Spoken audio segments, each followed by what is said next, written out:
ಭಾರತ ಇಡೀ ವಿಶ್ವದ ಆಧ್ಯಾತ್ಮಿಕ ಹೃದಯ ಅನ್ನಬಹುದು.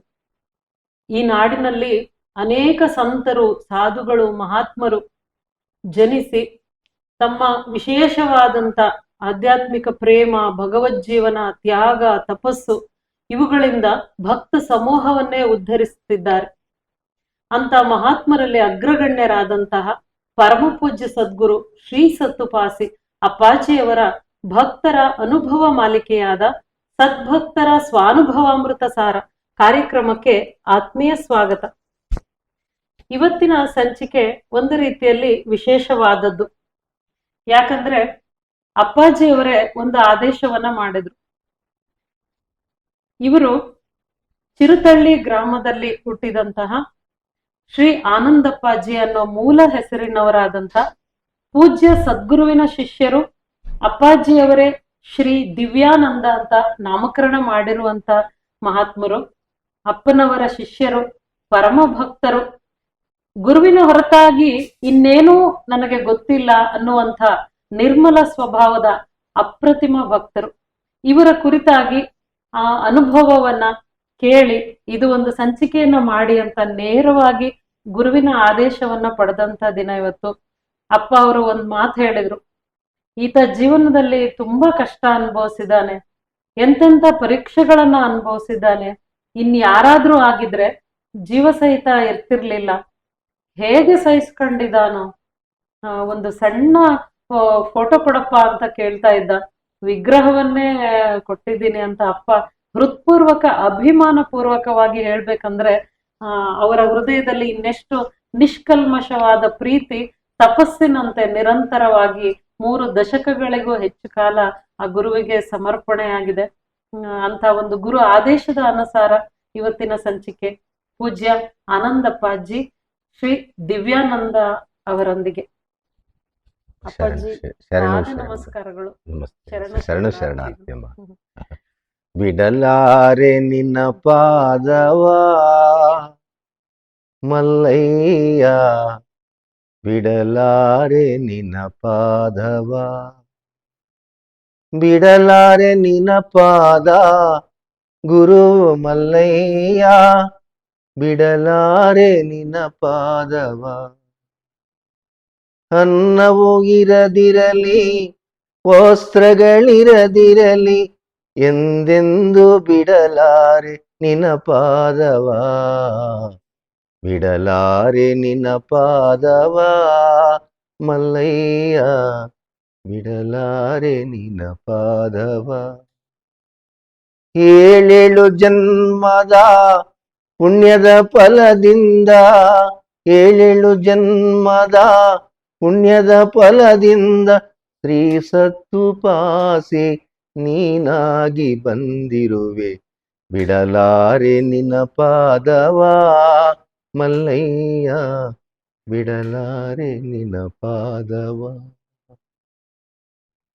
ಕರುನಾಳು ಶಿವ ನೀನೆ, ಕರುನಾಳು ಶಿವ ನೀನೆ, ಪರಮ ದೈವವು ನೀನೆ, ನನ್ನ ಹೃದಯದೊಳಗೆ ನೆಲೆಸಿರುವವನು ನೀನೆ, ಬಿಡಲಾರೆ ನಿನ್ನ ಪಾದವ ಮಲ್ಲಯ್ಯ, ಬಿಡಲಾರೆ ನಿನ್ನ ಪಾದವ, ಬಿಡಲಾರೆ ನಿನ್ನ ಪಾದವ ಮಲ್ಲಯ್ಯ, ಬಿಡಲಾರೆ ನಿನ್ನ ಪಾದವ. ಶ್ರೀ ಸತ್ತುಪಾಸಿ ಮಹಾರಾಜ್ ಕಿ ಜೈ, ಶ್ರೀ ಸತ್ತುಪಾಸಿ ಮಹಾರಾಜ್ ಕಿ ಜೈ, ಶ್ರೀ ಸತ್ತುಪಾಸಿ ಮಹಾರಾಜ್ ಕಿ ಜೈ. ಈ ಒಂದು ವಚನ ನಿಮ್ಮ ಹೃದಯದ ನೋಡಿ. ಹೌದಮ್ಮ, ಇದು ನನ್ನ ಹೃದಯದ ನುಡಿ ಅಂದ್ರೆ ನನ್ನ ಹೃದಯದಲ್ಲೇ ನನ್ನಪ್ಪ ನೆಲೆಸಿದ್ದಾನೆ ಅನ್ನೋದೇ ನನ್ನ ಭಾವನೆ. ಯಾಕಂದ್ರೆ ಸದ್ಗುರು ದೊರೆಯುವುದು ದುರ್ಲಭವು, ದೊರೆತರೆ ಜನ್ಮವು ಪಾವನವು, ಸಾರುತ್ತಲಿರುವವು ಶಾಸ್ತ್ರಗಳು ಗುರು ಪರಮೇಶ್ವರನ ಹುದೆಂದು ಅಂತ ನನ್ನಪ್ಪ ಬರೆದಿದ್ದಾರೆ. ಆ ಪರಮಾತ್ಮನ ಸ್ವರೂಪವೇ ಗುರು, ಅವನೇ ಸರ್ವವು, ಎಲ್ಲವೂ ಅವನೇ. ಕಲ್ಲಲ್ಲಿ ಅವನ್ನ ನಾವು ಕಾಣಕ್ಕೆ ಸಾಧ್ಯವಿಲ್ಲ ಈ ಕಲಿಯುಗದಲ್ಲಿ. ಈ ಕಲಿಯುಗದಲ್ಲಿ ನಿಜವಾಗಿಯೂ ನಡೆದಾಡ್ತಕ್ಕಂಥ ದೈವ ಯಾರಾದ್ರೂ ಇದ್ರೆ ನನ್ನಪ್ಪ ಶ್ರೀ ಸತ್ತುಪಾಸಿ ಮಹಾರಾಜ ಅಂತ. ನನ್ನಪ್ಪನ ಪಡೆದಂಥ ಭಾಗ್ಯಶಾಲಿಗಳು ನಾವೆಲ್ಲರೂ, ಸರ್ವ ಭಕ್ತರು. ಅದಕ್ಕೋಸ್ಕರ ನನ್ನಪ್ಪನ ಯಾರು ತನ್ನ ಹೃದಯದಲ್ಲಿ ಇಟ್ಕೊಂಡು ದೇವ ಹೃದಯ ಮಂದಿರ ಗಂಗಾಧರನಿಗೆ ನಮೋ ನಮ ಅಂತ ಬರೋದಕ್ಕೆ ನಮ್ಮಪ್ಪಯ್ಯ. ಅದು ನಾವು ದೇವ ಹೃದಯ ಮಂದಿರ ಶ್ರೀ ಸತ್ತುಪಾಸಿಗೆ ನಮೋ ನಮೋ ಅಂತ ಆಡ್ಬೇಕು. ಯಾಕಂದ್ರೆ ಹೃದಯ ನಗರೋರ ದಿಕ್ಕಂ ಗುರು ದೊಡ್ಡವನು. ಈ ಜಗತ್ತಿನಲ್ಲಿ ಗುರುವೇ ಶ್ರೇಷ್ಠ. ಗುರು ಬ್ರಹ್ಮ ಗುರುರ್ವಿಷ್ಣು ಗುರುದೇವೋ ಮಹೇಶ್ವರ ಗುರು ಸಾಕ್ಷಾತ್ ಪರಬ್ರಹ್ಮ ತಸ್ಮೈ ಶ್ರೀ ಗುರುವೇ ನಮಃ. ಗುರುವೇ ನನ್ನಪ್ಪ, ಅವನೇ ಸರ್ವಸ್ವ. ನಮ್ಮ ಜೊತೆ ಮಾತಾಡ್ತಕ್ಕಂಥವನು ಅವನು. ನಮ್ಮ ನೋವು ನಲಿವಿಗೆ ಸಾಕಾರವಾಗ್ತಕ್ಕಂಥವನು ಅವನು. ಸರ್ವಗೂ ಎಲ್ಲವನ್ನು ತಿಳಿಸಿಕೊಡ್ತಕ್ಕಂಥವನು ಅವನು. ಎಲ್ಲವೂ ನನ್ನಪ್ಪನೇ ಹೊರತು, ನನ್ನಪ್ಪನ ಹೊರತು ಇನ್ನೊಂದಿಲ್ಲ. ಅದಕ್ಕೆ ನನ್ನಪ್ಪನೇ ಸರ್ವ, ನನ್ನಪ್ಪನೇ ಎಲ್ಲವೂ ನನ್ನಪ್ಪನೇ. ಇಂಥ ಒಂದು ಪರಮ ಗುರು ಪ್ರೇಮಕ್ಕೆ ಸಾಕ್ಷಿಯಾದಂತ ನಿಮ್ಮ ಜೀವನದಲ್ಲಿ ಗುರು ಸಂಪರ್ಕ ಹೆಂಗಾಯ್ತಣ್ಣ? ಯಾವ ವಯಸ್ಸಿನಲ್ಲಿ ಆಯ್ತು? ನನಗೆ 12 ವರ್ಷ ಮಗುವಾಗಿದ್ದಾಗ ಅಲ್ಲೇ ಕ್ವಾರೇವ್ ಗ್ರಾಮ ಅಂತಕ್ಕಂಥ ಗ್ರಾಮದಲ್ಲಿ ಅವರ ಅಕ್ಕನ್ನ ಕೊಟ್ಟಿದ್ರು. ಅಲ್ಲಿಗೆ ಹೋಗ್ತಾ ಇದ್ರಂತ ಅಪ್ಪವರು, ನನಗೆ ಗೊತ್ತಿಲ್ಲ. ಅಲ್ಲಿ ನರಸಿಂಹಜ್ಜ ಅಂತ ಅವರು ಯಜಮಾನರಿದ್ರು. ಅವರು ಭಜನೆ ಮಾಡ್ಸಕ್ಕೆ ನಮ್ಮನ್ನು ಕರೆದಿದ್ರು. ಆಗ ನಾವೇನ್ ಮಾಡಿದ್ವಿ, ಭಜನೆ ಮಾಡ್ತಿರ್ಬೇಕಾದ್ರೆ ಕೈವಲ್ಯ ಅಂತಕ್ಕಂಥ ಆ ಬುಕ್ನಲ್ಲಿ ಅಪ್ಪವ್ರ ಫೋಟೋ ಇತ್ತು. ನಾನು ಕುತ್ಕೊಂಡು ಆ ಫೋಟೋ ಇದನ್ನ ತೆಗೆದಾಗ ಅಪ್ಪವ್ರ ಫೋಟೋ ಕಾಣ್ತು. ನಾನು ನರಸಿಂಹಜ್ಜ ಅವ್ರನ್ನ ಕೇಳಿದೆ, ಏನಪ್ಪ ಇದು ಯಾರದ್ದು ಫೋಟೋ ಅಂತ. ಇದು ನಮ್ಮ ಅಮ್ಮ ಮೈದುರಾಗಬೇಕು, ಅವ್ರದ್ದು ಫೋಟೋ ಇದೆ, ಅವ್ರ ಗುರುಗಳು ಈ ಥರ ಅಂತ ಅಂದರು. ಬಿಡು, ಯಾವುದೋ ಫೋಟೋ ಹೇಳ್ಬಿಡು ಅಂದ್ಕೊಂಡು ಹೇಳ್ಬಿಟ್ಟು ನನ್ನ ಮಡಿ ಸಿಕ್ಕಿ ಸುಮ್ಮನಾದ. ಆಗ ಅವತ್ತು ರಾತ್ರಿ ಭಜನೆ ಮಾಡಿ ತಿರುಗಿ ದಿನ ನಾನು ರಾತ್ರಿ ಬೆಳಗಿನ ಜಾವ ಊರಿಗೆ ಹೋದಾಗ ಮಲಗಿದಾಗ ಅಪ್ಪವರು ದರ್ಶನ ಕೊಟ್ಟರು. ಯಾವ ಥರ ಅಂದರೆ, ಒಂದು ಇವಾಗ ನಾವು ಉಟ್ಕೊಂಡಿದ್ವಲ್ಲ ಅಂತ ಅಪ್ಪ ಏನು ಉಟ್ಕೊಂಡವ್ರು, ಅದು ಮೇಲೊಂದು ವಸ್ತ್ರ. ನಾನು ಕನಸಿನಲ್ಲಿ ಇದ್ದೀನಿ. ಹೆಂಗ್ ಕನಸು ಅಂದರೆ, ದೊಡ್ಡೇರಿಗೆ ಶ್ರೀ ಸತ್ತುಪಾಸಿ ಮಹಾರಾಜರು ಅಂತಕ್ಕಂಥವ್ರು ಸಮಾಧಿಯಾಗಿದ್ರು. ಅವರು ಆ ಬಂಡೆಯನ್ನು ತೆಗೆದಿದ್ರೆ ಅವರು ಜೀವಂತವಾಗಿ ಇಷ್ಟು ವರ್ಷ ಇದ್ರಂತೆ. ಅವರು ಆ ಹೊರಗಡೆಗೆ ಬಂದಿರೋದ್ರಿಂದ ಜನ ಎಲ್ಲ ನೋಡಕ್ ಹೋಗ್ತಾ ಇದ್ದಾರೆ ಅಂತ ಕಾರು ಬಸ್ಸು ಎಲ್ಲ ನನ್ನ ಕನಸಿನಲ್ಲೇ ಹೋಗ್ತಾ ಇತ್ತು. ಅವಾಗ ನಾನು ಇದೇ ಹಿಂಗೆ ಹೋಗ್ತಾರಲ್ಲ ಅಂತಂದೇಳಿ ನಾನು ಆ ಕನಸಿನಲ್ಲೇ ಕಾಣ್ತಾ ಇದ್ದೀನಿ. ಅವಾಗ ಅಪ್ಪನೇ ನನ್ನ ಹತ್ರಕ್ಕೆ ಬಂದರು ಕನಸಿನಲ್ಲೇ. ಯಾರಪ್ಪ ನೀನು ಅಂತ ನಾನು ಕೇಳಿದೆ. ನಾನು ಕಣಪ್ಪ ಶ್ರೀ ಸತ್ತುಪಾಸಿ ಮಹಾರಾಜ ಬಂದಿದ್ದೀನಿ. ಅಪ್ಪ ನೀನು ಅಂತ ನಾನು ಕೇಳಿದೆ. ನಾನು ಕಣಪ್ಪ ಶ್ರೀ ಸತ್ತುಪಾಸಿ ಮಹಾರಾಜ ಬಂದಿದ್ದೀನಿ ಕೇಳಿದೆ. ನಾನು ಏನಿಲ್ಲಪ್ಪ, ನಿನ್ ನೋಡಕ್ ನಾನು ಬಂದೆ. ಅಲ್ಲಪ್ಪ, ನಿನ್ ನೋಡಕ್ಕೆ ಸಹಸ್ರಾರು ಜನ ಹೋಗ್ತಾ ಇದಾರೆ, ನೀನ್ ಯಾಕಪ್ಪ ನನ್ ನೋಡಕ್ ಬಂದೆ? ನನ್ ಕರೆದ್ರೆ ನಾನೇ ಬತ್ತಿದ್ನಲ್ಲಪ್ಪ ಅಂತ ಕನಸಿನಲ್ಲಿ ಅಂತ ಇದ್ದೀನಿ. ಆಗ ಅಪ್ಪವ್ರು, ಇಲ್ಲಪ್ಪ ನಿನ್ ನೋಡಕ್ ಬಂದಿದ್ದೀನಿ. ಕನಸಿನಲ್ಲೇ ಪೂಜೆ ಮಾಡಿದ್ರು ಅಪ್ಪನಿಗೆ. ಆಗ ಬಸ್ಸಿಗೆ ಹತ್ಸಕ್ಕೆ ಅಪ್ಪನ್ನ ಕರ್ಕೊಂಡು ಹೋಗ್ತಾ ಇದ್ದೀನಿ. ಸ್ವಲ್ಪ ದೂರ ಮುಂದಕ್ಕೆ ಹೋದಾಗ ಅವರು ಅದೃಶ್ಯರಾಗಿ ಹೋಗ್ಬಿಟ್ರು ನನ್ನಪ್ಪ. ಅಲ್ಲಿ ಅವಾಗ್ಲಿಂದ ನಾನು ಇಲ್ಲಿ ದೊಡ್ಡೇರಿ ಗ್ರಾಮದ ಕನ್ನೇಶ್ವರನ ದೇವಸ್ಥಾನದ ಹತ್ರ ನಾನು ನಡ್ಕೊಂಬಂದಿ, ಪಾದಯಾತ್ರೆ ಮಾಡ್ಕೊಂಬಂದಿ. ಬಸ್ ಇಲ್ಲ ಅವಾಗ. ಪಾದಯಾತ್ರೆ ಮುಖಾಂತರ ಹೋಗಿ ಬಂದು ಅಪ್ಪರ ದರ್ಶನ ಮಾಡಿ ಅಪ್ಪರು ಮುದ್ದೆ ಬದನೆಕಾಯಿ ಬಜ್ಜಿ ಮಾಡಿ ಊಟಕ್ಕಿಕ್ಕಿದ್ರು. ಅಲ್ಲಿಂದ ನಂದು ಆ ಅಪ್ಪನ ಸಂಪರ್ಕ ಮೇಲಾಯಿಸ್ತು. ಗುರು ಶಿಷ್ಯರು ಸಂಪರ್ಕ ಮೇಲಾಯ್ತು. ಆಗ ದಿನ ಹಿಂಗೆ ನಡೀತಾ ನಾವು ಪಾದಯಾತ್ರೆ ಮಾಡ್ಬೇಕು. ನಾನು ಪಾದಯಾತ್ರೆ ಬಂದಿದ್ದೆ. ಇನ್ನಿಂದ ಇತ್ಲಿಗೆ ಪ್ರತಿ ದತ್ತ ಜಯಂತಿ ದಿನ ಪಾದಯಾತ್ರೆ ನಡೆಸಬೇಕು ಅಂತ ಹೇಳಿ ಒಂದು ಶಿಷ್ಯ ಮಂಡಳಿಯನ್ನ ತಯಾರು ಮಾಡಿದ್ವಿ ಕ್ವಾರೇವ್ ಗ್ರಾಮದಲ್ಲಿ. ಆಗ ಆ ಶಿಷ್ಯ ಮಂಡಳಿಯನ್ನ ಕರ್ಕೊಂಡು ಪಾದಯಾತ್ರೆ ಬರ್ತಿದ್ವಿ ನಾವು. ಇಲ್ಲಿಂದ ಒಂದು 60 ಕಿಲೋಮೀಟರ್ ಮೇಲೆ ಆಗುತ್ತೆ. ಅಲ್ಲಿಂದ ಪಾದಯಾತ್ರೆ ಬರ್ತಿದ್ವಿ ನಾವು. ಪಾದಯಾತ್ರೆ ಬರುವಾಗ ಇಲ್ಲಿ ಮುಳ್ಳು ಕಲ್ಲು ಎಲ್ಲ ಅಡ್ಡ ಹಾಕರು. ಅದರಲ್ಲಿ ಅಪ್ಪ ಹಿಂಗೆ ಎಲ್ಲ ಬೇಲಿ ಎಲ್ಲ ಹಾಕಿದಾರಪ್ಪ ಅಂತಂದ್ರೆ ಅದನ್ನ ತುಳ್ಕೊಂಡು ದತ್ತ ಅಂದ್ಕೊಂಡು ಬರಿಯಪ್ಪ ಅಂತ. ನಾನು ಶ್ರೀ ಸತ್ತಪಾಸಿ ಮಹಾರಾಜಗಿರಿ ಅಂದು ಕೇಕ್ ಹಾಕಿ ನೀವೆಲ್ಲರೂ ಕಳ್ಳ ಎತ್ಕೊಂಡು ಹೋಗ್ರಪ್ಪ ಅಂತ ಕರ್ಕೊಂಡ್ಬಂದು ದತ್ತ ಜಯಂತಿಗೆ ಪಾದಯಾತ್ರೆ ಬರ್ತಿದ್ವಿ. ಹಂಗೆ ಗುರು ಶಿಷ್ಯರ ಸಂಬಂಧ ಅಂತಕ್ಕಂಥದ್ದು ಅಮೋಘವಾಗಿ ಬೆಳೀತು. ಆದ್ರೆ ನನ್ನಪ್ಪನ ಹೊರತು ನನಗಿನ್ನೇನು ಬೇಡ, ನನ್ನಪ್ಪನೇ ಸರ್ವವು, ನನ್ನಪ್ಪನೇ ಎಲ್ಲ. ನಾನು ಹೇಳರು, ಅಲ್ಲಯ್ಯ ಆತನ ಹತ್ರ ಏನಿದೆ ಮಾನವಲ್ವೇ ಅಂತ ಕೇಳರು. ಅಲ್ಲಪ್ಪ, ನರನೇ ನಾರಾಯಣ ಅಂತ ಹೇಳಿದರೆ ಆ ಪರಮಾತ್ಮ ಬಂದು ನಮ್ಮನ್ನ ಮಾತಾಡ್ಸಕ್ಕಾಗಲ್ಲ. ನರರೂಪ ಧರಿಸಿ ಭೂಮಿಗೆ ಧರೆಗಿಳಿದಿರ್ತಕ್ಕಂಥವನೇ ನನ್ನಪ್ಪ ಶ್ರೀ ಸತ್ತುಪಾಸಿ ಮಹಾರಾಜ. ಅದಕ್ಕಾಗಿ ನನ್ನಪ್ಪನೇ ಸರ್ವವು ಅಂತ ನಾನು ನನ್ನ ಅಪ್ಪನಲ್ಲಿ ಶರಣಾಗಿದ್ದೀನಿ ಅಂತ ಹೇಳ್ತೀನಿ. ಅಲ್ಲಿಂದ ನಮ್ಮ ಗುರು ಶಿಷ್ಯರ ಇದು ಬಂತು. ಆಗ ಆಗ 25 ವರ್ಷಗಳ ಕಾಲ ನನ್ನ ಪರೀಕ್ಷೆ ಮಾಡಿದ್ರು. ಎಷ್ಟು ಭಕ್ತಿಯಿಂದ ನಡೆದ್ರು ಕೂಡ ಗುರುವು ಪರೀಕ್ಷಿಸಿದ್ದು. ನಾನು ಒಂದು ಫೋಟೋ ಕೇಳ್ತಿದ್ದೆ ಅಪ್ಪನ್ನ, ಅಪ್ಪ ಒಂದಿಷ್ಟಗಲ ಫೋಟೋ ಕೊಡಪ್ಪ ಅಂತ. ನಿನ್ಗೆ ಯಾಕಪ್ಪ ಫೋಟೋ ಅన్నారు, ನಿನ್ಗೇನಕಪ್ಪ ಫೋಟೋ ಅన్నారు. ಅದ್ರ ಅರ್ಥ ಏನು, ಏನಕ್ಕೆ ಹಂಗಂತ ಇದ್ರು? ಅವರು ಅವ್ರು ನನ್ನೊಳಗೆ ಇಟ್ಕೊಳ್ತಿದ್ದೆ, ಅದು ಗೊತ್ತಾಗ್ತಿತ್ತು ಅವ್ರಿಗೆ. ನಿಜ. ಅದಕ್ಕೋಸ್ಕರ ನಿನ್ಗೇನಕ್ಕಪ್ಪ ಈ ಫೋಟೋ ಅಂತ ಅన్నారు. ಅದು ಗೂಢಾರ್ಥ. ನಾನು ಕೇಳ್ತಿದ್ದೆ, ಅಪ್ಪ ಇಷ್ಟಾಗಲ ಫೋಟೋ ಕೊಡಪ್ಪ, ನಾನು ಇಟ್ಕೊಂಡು ಪೂಜೆ ಮಾಡ್ತೀನಿ. ಆಗ ಆ ಒಂದಿಷ್ಟಗಲ ಫೋಟೋ ಕೇಳ್ತಿದ್ದೆ ನಾನು. ಅವಾಗ ನನ್ನ ಕೈಲಿ ಅವಾಗೆಲ್ಲ ತೇರು ಗೀರು ಎಳೆಯಕ್ ಆಗ್ತಿರ್ಲಿಲ್ಲ. ಜೇಡಿ ಮಣ್ಣಲ್ಲಿ ಒಂದು ತೇರ್ ಮಾಡ್ತಿದ್ವಿ. ಆ ಜೇಡಿ ಮಣ್ಣಲ್ಲಿ ತೇರ್ ಮಾಡಿಬಿಟ್ಟು ಆ ತೇರ್ನಕ್ಕ ಫೋಟೋ ಇಟ್ಬಿಟ್ಟು ಹುಡುಗರನ್ನೆಲ್ಲ ಕಟ್ಟಿ ತೇರ್ ಎಳೆಸ್ತಿದ್ವಿ ನನ್ನ ಅಪ್ಪನ. ಅದು ಇವತ್ತು ಅದು ನನ್ನ ಅಪ್ಪನಿಗೋಸ್ಕರ ಶ್ರೀ ಸತ್ವಪಾಸಿ ಜಾತ್ರೆ ಮಹೋತ್ಸವವನ್ನು ನಡೆಸುವಂತಹ ಪುಣ್ಯ ದಿನ 6ನೇ ತಾರೀಕು ಅನುರಾಧ ನಕ್ಷತ್ರ, ನನ್ನ ಅಪ್ಪ ಹುಟ್ಟಿದ ದಿನ. ಅವತ್ತಿನ ದಿನದಲ್ಲಿ ತೇರು ಅಪ್ಪನೇ ಮಾಡಿಸ್ಕೊಂಡಿದ್ದಾರೆ ನಮ್ಮ ಕೈಯಾರ. ತೇರ್ ಪೂರ್ತಿ ಆಗಿದೆ. ಈಗ ತೇರ್ನಲ್ಲಿ ದೇವಾನು ದೇವತೆಗಳು ಎಲ್ಲಾರು ಇದಾರ? ಯಾರು ಇಲ್ಲ, ಅಪ್ಪ ಅಮ್ಮನ ಬಿಟ್ಟು ಬೇರೆ ಹೊರತು ಇನ್ಯಾರು ಇಲ್ಲ. ಎಲ್ಲವೂ ನನ್ನಪ್ಪನೇ, ಎಲ್ಲಾ ದೇವರು ನನ್ನಪ್ಪನೇ. ಅಲ್ಲಿ ಶನೇಶ್ವರನಿ ಇದ್ರು ಕೂಡ ನನ್ನ ಅಪ್ಪನೇ ಅಲ್ಲಿ ಇರ್ತಕ್ಕಂಥವನು. ತೇರಿನ ಗರ್ಭಗುಡಿಯಲ್ಲಿ ಯಾರಿರ್ತಾರೆ? ಅದರಲ್ಲೂ ಕೂಡ ನನ್ನ ಅಪ್ಪನ ವಿಗ್ರಹವನ್ನು ಇಟ್ಟು ಶ್ರೀ ಸತ್ವಪಾಸಿ ಜಾತ್ರೆ ಮಹೋತ್ಸವ ಅಂತ ಹೇಳಿ ಈಗ ಏರ್ಪಾಟ್ ಮಾಡಿದ್ವಿ. ಹಂಗಾಗಿ ಗುರುವು ಮತ್ತು ಶಿಷ್ಯನ ಪ್ರೀತಿ ಹೆಂಗಿರ್ಬೇಕಮ್ಮ ಅಂದ್ರೆ ಸದ್ಗುರುವಿನ ಚರಣ ಕಮಲವನ್ನು ಬಿಡದಂತೆ ಹೆಂಗ್ ಹೃದಯದಲ್ಲಿ ಇಟ್ಕೊಬೇಕಂದ್ರೆ ಅವನನ್ನು ಆಲಂಗಿಸ್ಬೇಕು. ಸುಮ್ಮನೆ ಬರೀ ಮಾತಿನಿಂದ ಸಿಕ್ಕದಿಲ್ಲ, ಮಾತಿಗೆಲ್ಲ ಒಲಿಯತಕ್ಕಂಥವನನ್ನು. ಭಕ್ತ ಪ್ರಿಯ ಪರಮಾತ್ಮ. ಹಂಗಾಗಿ ಗುರುವು ಭಕ್ತಿ ಪ್ರಿಯ, ಭಕ್ತರ ಹೃದಯದಲ್ಲಿ ಅವನೇ ಇದ್ದಾನೆ. ಏಕೆ ಭ್ರಮಿಸಿ ವರಿಸಿ ಧರಿಸಿ ಜನಿಸಿ ಸಾಯುವೆ, ಸಾಕು ಸದ್ಗುರುವ ಪಿಡಿಯೋ ಬ್ರಹ್ಮನಾಗುವೆ. ಯಾಕೆ ಭ್ರಮಿಸ್ತಾ ಇದ್ಯಾ? ಯಾಕೆ ವರಿಸಿ ಧರಿಸಿ ಹುಟ್ಟಿ ಸಾಯ್ತಿದ್ಯಾ? ಸಾಕು ಸದ್ಗುರುವ ಪಿಡಿಯೋ ಬ್ರಹ್ಮನಾಗು. ನನ್ನ ಅಪ್ಪನ ಪಾದವನ್ನು ಪಿಡಿದ್ರೆ ನಮ್ಗೆಲ್ಲವನ್ನು ಕೊಟ್ಟು, ಈಗ ಜಪ ಮಾಡಕ್ಕಾಗಲ್ಲ, ತಪ ಮಾಡಕ್ಕಾಗಲ್ಲ, ಪೂಜೆ ಮಾಡಕ್ಕಾಗಲ್ಲ, ಮನಸ್ಸು ನಿಲ್ಲಂಗಿಲ್ಲ. ಅದಕ್ಕೆ ನನ್ನಪ್ಪ 24 ಗಂಟೆ ಜಪ ತಪ ಹೋಮ ಅವನ ಎಲ್ಲ ನನ್ನ ಅಪ್ಪನೊಳಗೇ ನಡೀತಾ ಐತೆ. ನನ್ನ ಅಪ್ಪನ ದರ್ಶನ ಮಾಡಿಬಿಟ್ರೆ ಎಲ್ಲವೂ ಅಲ್ಲೇ ಇರುತ್ತೆ. ಅದಕ್ಕೆ ಸದ್ಗುರುವನ್ನ ಆಲಂಗಿಸ್ಬೇಕು. ಆ ತನ್ನ ಲಿಖದು ದೃಷ್ಟಿ ಬೀಜ ತನ್ನ ತಿಳಿದೊಡೆ. ಈ 3ನೇ ಕಣ್ಣು ನಮ್ಮಲ್ಲೇ ನೋಡತಕ್ಕಂಥ ಕಣ್ಣು 3ನೇ ಕಣ್ಣಿದೆ. ಅದನ್ನು ಸದ್ಗುರುವಿನಲ್ಲಿ ಶರಣಾಗತನಾದಾಗ ಆ ಕಣ್ಣು ಓಪನ್ ಆಗತ್ತೆ. ಅದರೊಳಗೆ ನಾನು ಧ್ಯಾನದಲ್ಲಿ ನೋಡ್ಕೋಬಹುದು ನಾವೆಲ್ಲ. ಅದಕ್ಕೆ ಆ ಸದ್ಗುರು ಆ ಅನುಗ್ರಹ ಬೇಕು.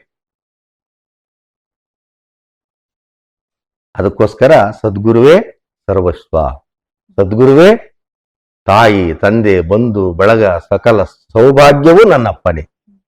ನನ್ನಪ್ಪನ ಹೊರತು ಇನ್ನೊಂದಿಲ್ಲ.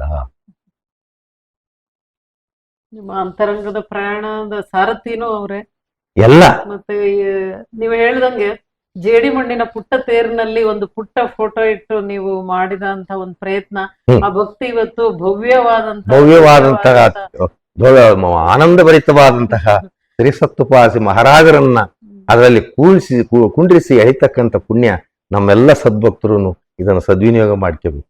ಇದು ನಿಜವಾಗ್ಲೂ ಯಾರು ಕಲ್ಪನೆ ಮಾಡ್ಕೊಳಕ್ ಆಗಲ್ಲ ಅಂತ ಒಂದು ವೈಭವದ ಪ್ರಯಾಣ ಇದು.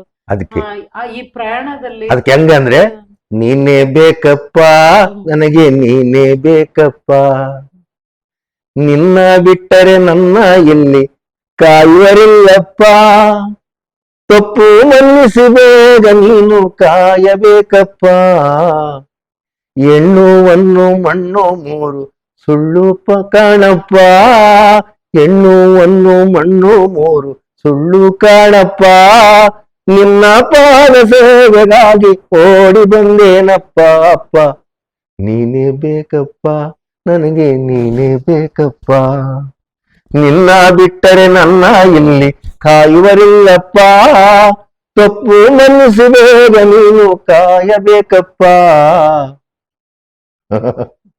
ನನ್ನಪ್ಪ ನರರೂಪ ಧರಿಸಿ ಶಿವನಾಗಿ ಧರೆಗಿಳಿದು ಬಂದಿರತಕ್ಕಂಥ ಪರಮಾತ್ಮನೇ ನನ್ನಪ್ಪ ಶ್ರೀ ಸತ್ವಪಾಸಿ ಮಹಾರಾಜ.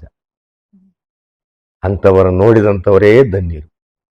ಧನ್ಯರಾದೆವೋ ಗುರುವೆ ಧನ್ಯರಾದೆವು. ವೇದ ನೋದಲಿಲ್ಲವೋ ಮಂತ್ರ ಪಠಿಸಲಿಲ್ಲವೋ ಏಸು ಜನ್ಮ ಪುಣ್ಯವು ನೀನು ನನಗೆ ದೊರೆತೆಯು. ದತ್ತನಾಗಿ ಬಂದೆಯೋ ಪಾಪವೆಲ್ಲ ಕಳೆದೆಯೋ. ನೀನೊಬ್ಬನಿದ್ದರೆ ಇನ್ನೇನು ನನಗೆ ಬೇಡವು. ನನ್ನಪ್ಪ ಒಬ್ಬ ಇದ್ರೆ ಇನ್ಯಾರು ಬೇಕಿಲ್ಲ. ಏಕೆ ಭ್ರಮಿಸಿ, ಯಾಕೆ ಭ್ರಮಿಸ್ತೀಯ? ಅವನನ್ನು ಹಿಡ್ಕೊಂಡ್ಬಿಟ್ರು. ಇಂದು ನಾಳೆ ಎಂಬ ಮತಿಯು ಬಂದವೆನಿಪಾದೋ. ನಾಳಿಕ್ ಮುಗಿಯನ ಕೈ ಮುಗಿಯನ, ನಾಡ್ಕ್ ಕೈ ಮುಗಿಯನ, ನಾಳಿಕೆ ಶ್ರೀ ಸತ್ಯಪಾಜಿ ಮಹಾರಾಜ ನೋಡ ನಾನು ಬೇಡ, ಇವತ್ತೇ ಶರಣಾಗತನಾಗ್ಬಿಡು. ಶರಣು ಬಂದವರಿಗೆ ಕರ ಜೋಡಿಸುವನು, ಬಿಡದೆ ಭಕ್ತರನ್ನು ಕಾಪಾಡುವನು. ನನ್ನಪ್ಪ ಯಾರು ಶರಣು ಬಂದರೋ ಅವನ್ನೆಲ್ಲರನ್ನು ಕಾಪಾಡ್ತಾ ಇದ್ದಾನೆ. ಅವರೆಲ್ಲರ ಜೊತೆಯಲ್ಲೇ ಇದ್ದಾನೆ. ಅವರೆಲ್ಲರಿಗೂ ಅನ್ನ ನೀರು ಆಹಾರವನ್ನು ಕೊಟ್ಟು ಕೊಡದಂತಂದು ಸುಮ್ಮನೆ ಮೌನವಾಗಿ ಕೂತಿದ್ದಾನೆ. ಅವನೇ ನನ್ನಪ್ಪ ಶ್ರೀ ಸತ್ಯಪಾಸಿ ಮಹಾರಾಜ. ಅಪ್ಪನಿಗೆ ನಿಮ್ಮಂತವ್ರನ್ನ ನೋಡಿದ್ರೆ ಹೆಚ್ಚು ಪರೀಕ್ಷೆ ಮಾಡ್ಬೇಕಂತ ಅನ್ಸುತ್ತೆ. ಅದ್ರಲ್ಲಿ ಅವ್ರು ನಿಸ್ಸೀಮರವರು. ಆ ಪರೀಕ್ಷೆ ಅದನ್ನೆಲ್ಲ ನೀವು ಹೆಂಗೆ ಅದನ್ನ ನಿಭಾಯಿಸಿದ್ರಿ? ಅವರು ಅದಕ್ಕೆ ಅರ್ಥ ಏನಂದ್ರೆ, ಗುರುವು ಯಾವಾಗ್ಲೂ ಪ್ರೀತಿ ಒಳಗಿದ್ರು ಕೂಡ ತೋರಿಸ್ತೇ ಇರ್ತಕ್ಕಂಥವನೇ ಸದ್ಗುರು. ಹೇಗೆ ಅಂದ್ರೆ, ಒಂದು ದುಂಬಿ ಇರುತ್ತೆ. ಆ ದುಂಬಿ ತಂಟೆ ಗಿಡ ಅಂತ ಇರುತ್ತೆ. ಆ ತಂಟೆ ಗಿಡದಲ್ಲಿ ಒಂದು ಹಸಿರು ಹುಳ ಇರುತ್ತೆ. ಅದು ಮೊಟ್ಟೆ ಇಡಲ್ಲ. ಅಲ್ಲಿ ಹೋಗ್ಬಿಟ್ಟು ಆ ಹುಳವನ್ನ ಓಂಕಾರ ನುಡಿತೈತೆ. ಆ ಗಿಡವನ್ನ ಓಂಕಾರ ನೋಡಿದಾಗ ಆ ಗಿಡದಲ್ಲಿರ್ತಕ್ಕಂಥ ಹುಳ ಕೆಳಗಡೆ ಬಿದ್ದು, ಆ ಹುಳ ತಂದು ಆ ಸಂಜೀವಿನಿ ಗೂಡಿನ ಒಳಗಡೆ ಇಟ್ಬಿಟ್ಟು ಅದಕ್ಕೆ ದಿನ ಓಂಕಾರವನ್ನ ಹಾಕ್ತಾ ಇರ್ತದೆ. ಆ ಹುಳು ತನ್ನಂತೆ ಆಗಿ ಹೋಗ್ಬಿಡುತ್ತೆ. ಹಾಗೆ ಆ ಪರಮಾತ್ಮನಾದಂಥ ಸದ್ಗುರುವು ತನ್ನ ಭಕ್ತರು ಉದ್ಧಾರ ಮಾಡ್ಬೇಕಾದ್ರೆ ಅವನು ಹೆಂಗೆ ಅವನನ್ನು ಸುತ್ತಾಕಿ ಸುತ್ತರಿಸಿ ಅದನ್ನ ಆ ಸಂಜೀವಿನ ಒಳಗೆ ಹುಳ ಇಟ್ಟಿದ್ರಲ್ಲ, ಆ ಹುಳು ಹೆಂಗೆ ತನ್ನಂತೆ ಮಾಡಿಕೊಂಡ್ತು, ಹಾಗೆ ಸದ್ಗುರು ಕೂಡ ತನ್ನಂತೆ ಮಾಡಿಕೊಳ್ತಾನೆ. ಅದಕ್ಕಾಗಿ ಗುರು ಪರೀಕ್ಷೆ. ಅದಕ್ಕೆ ಪರೀಕ್ಷೆ. ನಿಮ್ ಜೀವನದಲ್ಲಿ ಯಾವ ತರ ಪರೀಕ್ಷೆಗಳು ಎದುರಾದ್ವು? ಸಾಕಾದಷ್ಟು, ಅದನ್ನು ಹೇಳ್ದಾರ್ದಷ್ಟು. ಈಗ ನಾನು ನನ್ನಪ್ಪನೇ ಬೇಕು ಅಂದಾಗ, ನನ್ನ ಊರಲ್ಲಿ ಹುಟ್ಟದೂರಿನಲ್ಲಿ ಯಾವಾಗ್ಲೂ ಭಜನೆ ಮಾಡಿವೆ. ಊರು ಕೇರಿ ಎಲ್ಲ ಭಜನೆ. ನಾನು ಭಜನೆ ಅಪ್ಪನ ಬಿಟ್ಟು ಬೇರೆನ್ನೂ ಯಾವುದೂ ಇಲ್ಲ, ಭಜನೆ ಮಾಡಿವೆ. ಅಲ್ಲಿ ಇವನು ಮನುಷ್ಯನ ಇಟ್ಕೊಂಡು ಪೂಜೆ ಮಾಡ್ಕೊಂತಾನೆ ಫೋಟೋ ಅಂತ ಹೇಳಿ ನನ್ನ ಬಡಿಯೋದು ಎಲ್ಲ ಮಾಡೋದು. ಆದ್ರೂ ಬಿಡ್ತಿಲ್ಲ. ನಮ್ಮ ಮನೆಯ ಮೇಲೆ ದೊಡ್ಡದೊಂದು ಫೋಟೋ ಹಾಕಿದ್ವಿ. ಆ ಫೋಟೋ ನೋಡ್ಬಿಟ್ಟು ಬಂದ್ಬಿಟ್ಟು ಎಲ್ಲ ಕಾಲಾಗ ಹಾಕಿ ತುಳಿದ್ಬಿಟ್ಟು ಕಸಿ ತುಳಿದು, ನೀನು ನಿಮ್ ಗುರು ಹಿಂಗೇನೋ ಇನ್ನೇನಿಕ್ಕೇನ ಪೂಜೆ ಮಾಡೋದು ಅಂತ ಹೇಳಿ ತುಳಿದಾರ. ಆದ್ರೂ ಕೂಡ ನನ್ನ ಅಪ್ಪನ ಬಿಡದಂತೆ, ನನ್ನಪ್ಪ ನಾನು ಅನ್ನನೇ ಆಹಾರ ಬಿಟ್ಬಿಟ್ಟಿದ್ದೆ. 21 ದಿನ ನಾನು ಊಟನೇ ಮಾಡಿರ್ಲಿಲ್ಲ. ಅವರೆಲ್ಲ ನಿಂದನೆ ಮಾಡಿದ್ರು. ಆಗ ಅಪ್ಪನೇ ಕಳಿಸಿ, ಅಲ್ಲಪ್ಪ ನಿನಗೆ ಅರ್ಥವಾಗುತ್ತೆ, ನೀನು ಊಟ ಮಾಡು, ನೀನ್ ಜೀವಂತವಾಗಿರ್ಬೇಕು. ಸದ್ಗುರು ಪರಮಾತ್ಮನ ನೀನು ಕಾಣ್ಬೇಕಪ್ಪ ಅಂದ್ರೆ ನೀನು ಜೀವಂತವಾಗಿರ್ಬೇಕಪ್ಪ. ಕಷ್ಟ ಎಷ್ಟೇ ಬರ್ಲಿ, ನೋವು ಎಷ್ಟೇ ಬರ್ಲಿ, ಎಷ್ಟೇ ನೀನು ನಿಂದನೆ ಮಾಡ್ಲಿ, ನೀನ್ ಯಾವಾಗ್ಲೂ ಇಲ್ಲೊಂದು ಚುಕ್ಕಿ ಇಕ್ತಾರೆ ಗೊತ್ತೇನೋ ಅಂದ್ರು ಅಪ್ಪ ಫೋನ್ನಲ್ಲಿ. ಏನ್ ಚುಕ್ಕಿ ಅಂದ್ರೆ, ಇವ್ರಿಗೆ ಮದುವೆ ಆಗ್ಬೇಕಾದ್ರೆ ಒಂದ್ ಚುಕ್ಕಿ ಇಡ್ತಾರೆ ಆಸರ ಆಗದಂಗೆ, ಹಂಗೆ ಅವರೆಲ್ಲ ಒಂದ್ ಚುಕ್ಕಿ ಇದ್ದಂಗೆ ಕಣಪ್ಪ, ಇದ್ರಲ್ಲಿ ಊಟ ಮಾಡು ಅಂತ ಹೇಳಿದ್ರು. ಮತ್ತೆ ಆ ಪ್ರೀತಿಯಿಂದ ಆಲಂಗಿಸಿದರೆ ಪರೀಕ್ಷೆನೂ ಮಾಡಿದ್ದಾರೆ. ಇದು ಎಲ್ಲವನ್ನೂ ಗೆಲ್ತಕ್ಕಂಥದ್ದೇ ಈ ಗುರುವಿನ ಸಂಪ್ರದಾಯ. ಅದಕ್ಕೋಸ್ಕರ ಗುರುವನ್ನ ಆಶ್ರಯಿಸಿದ್ರೆ ಏನ್ ಸಿಗುತ್ತೆ ಅನ್ನೋದಕ್ಕೆ ನಾವೆಲ್ಲರೂ ಸಾಕ್ಷಿ ಇದ್ದೀವಿ. ಗುರುವಿನಿಂದ ಎಲ್ಲರೂ ಆನಂದ ಪಡ್ಬೇಕು. ಅದಕ್ಕೆ ನಾವೇನ್ ತಿಳ್ಕೋಬೇಕಪ್ಪ ಅಂದ್ರೆ, ಅಪ್ಪ ನನಗೆ ಒಂದು ಮಾತು ಹೇಳಿದ್ರು, ನಿನಗೆ ಬಹಳ ನೋವಾಗತ್ ಕಣಪ್ಪ, ನೀನು ನೋವು ಮಾಡ್ಕೋಬೇಡ, ನೀನ್ ಯಾವಾಗ ನೋವು ಮಾಡ್ಕೊಂಬಂದಂಗ ಆನಂದವಾಗಿರು. ನಿನ್ನಲ್ಲಿ ಭಾವನೆ ಕರೆಕ್ಟ್ ಆಗಿದ್ರೆ ನಿನ್ಗೆಲ್ಲವೂ ಅವನೇ ಆಗಿರ್ತಾನೆ. ನಿನ್ ಭಾವನೆಗಳನ್ನ ನೀನ್ ಒಳಗೆ ಚೆನ್ನಾಗಿ ಇಟ್ಕೊಂಡು ಒಂದೇ ರೀತಿಯಾಗಿ ಕಾಲ ಕಳಿ ಅಂತ ಹೇಳಿದ್ರು. ಅಪ್ಪ ಯಾಕೆ ಹಿಂಗೆ ಹೇಳ್ತಾರಲ್ಲ ಅಂತ ಹೇಳ್ಬಿಟ್ಟು ನಾನೇನ್ ಮಾಡಿದೆ, ಅದಕ್ಕೊಂದು ಹಾಡು ರಚನೆ ಮಾಡಿ, ನಿನ್ನಿಚ್ಛೆಯಂತಾಗಲೋ ಸದ್ಗುರುನಾಥ, ನಿನ್ನಿಚ್ಛೆಯಂತಾಗಲೋ, ಕ್ಷಣ ಕ್ಷಣವೂ ಮನವು ನಿನ್ನ ಪರಿತಪಿಸುತ್ತಿಹದು, ನಿನ್ನ ಬಿಟ್ಟರೆ ನಾನು ಇನ್ನುಳಿಯಲಾರೇನು, ನಿನ್ನಿಚ್ಛೆಯಂತಾಗಲೋ ಸದ್ಗುರುನಾಥ, ನಿನ್ನಿಚ್ಛೆಯಂತಾಗಲೋ. ನನ್ನಪ್ಪ, ನಿನ್ನಿಚ್ಛೆಯಂತೆ ಎಲ್ಲವೂ ನಡೀಲಿ. ಹೊಗಳಸನು ನೀನೆ, ತೆಗಳಸನು ನೀನೆ, ಎರಡರಲ್ಲೂ ನೀನೇ ಇದೆಯಾ ನನ್ನಪ್ಪ, ನಿನ್ನ ಹೊರತು ಇನ್ಯಾರಿಲ್ಲ ಅಂತೇಳಿ ನನ್ನಪ್ಪನ ಮಾತಿಗೆ ಶರಣಾಗತನಾಗಿ ಅವರಲ್ಲೇ ಲೀಲೆ ಪಾದದಲ್ಲಿ ಈ ಜನ್ಮವನ್ನ ಕಳೀತಾ ಇದ್ದೀವಿ. ಆದ್ರೆ ಅಂತ ಸಂದರ್ಭ ಬಂದಾಗ ಮನಸ್ಸಿಗೆ ತುಂಬಾ ತಾಕಲಾಟ ಆಗುತ್ತೆ. ಅದನ್ನ ಎದುರಿಸುವಾಗ ಹೌದೌದು, ಗುರುವಿನ ಹತ್ರ ನಿಂತು ಮಾತಾಡ್ತಕ್ಕಂಥ ಶಕ್ತಿ ಶಿಷ್ಯನಿಗಿರೋದಿಲ್ಲ. ಯಾಕಿರೋದಿಲ್ಲ? ಎಷ್ಟು ಬೆದರಿ ನಿಂತ್ಕೊಂಡಿರ್ತಾನೆ, ಎಷ್ಟು ದೂರದಲ್ಲಿ ಸರಿದು ನಿಂತ್ಕೊಂಡಿರ್ತಾನೆ. ಆಗ ಗುರುವಿನ ಅಲ್ಲಿರ್ತಕ್ಕಂಥ ಅಂತಃಕರಣ ಅವನ್ನ ಕಂಪಿಸ್ತಿರುತ್ತೆ. ಹತ್ರಕ್ಕೆ ಹೋದಂಗೆಲ್ಲ ಅಹಂಕಾರ ನಮ್ಮಲ್ಲಿ ಬಂದ್ಬಿಡುತ್ತೆ.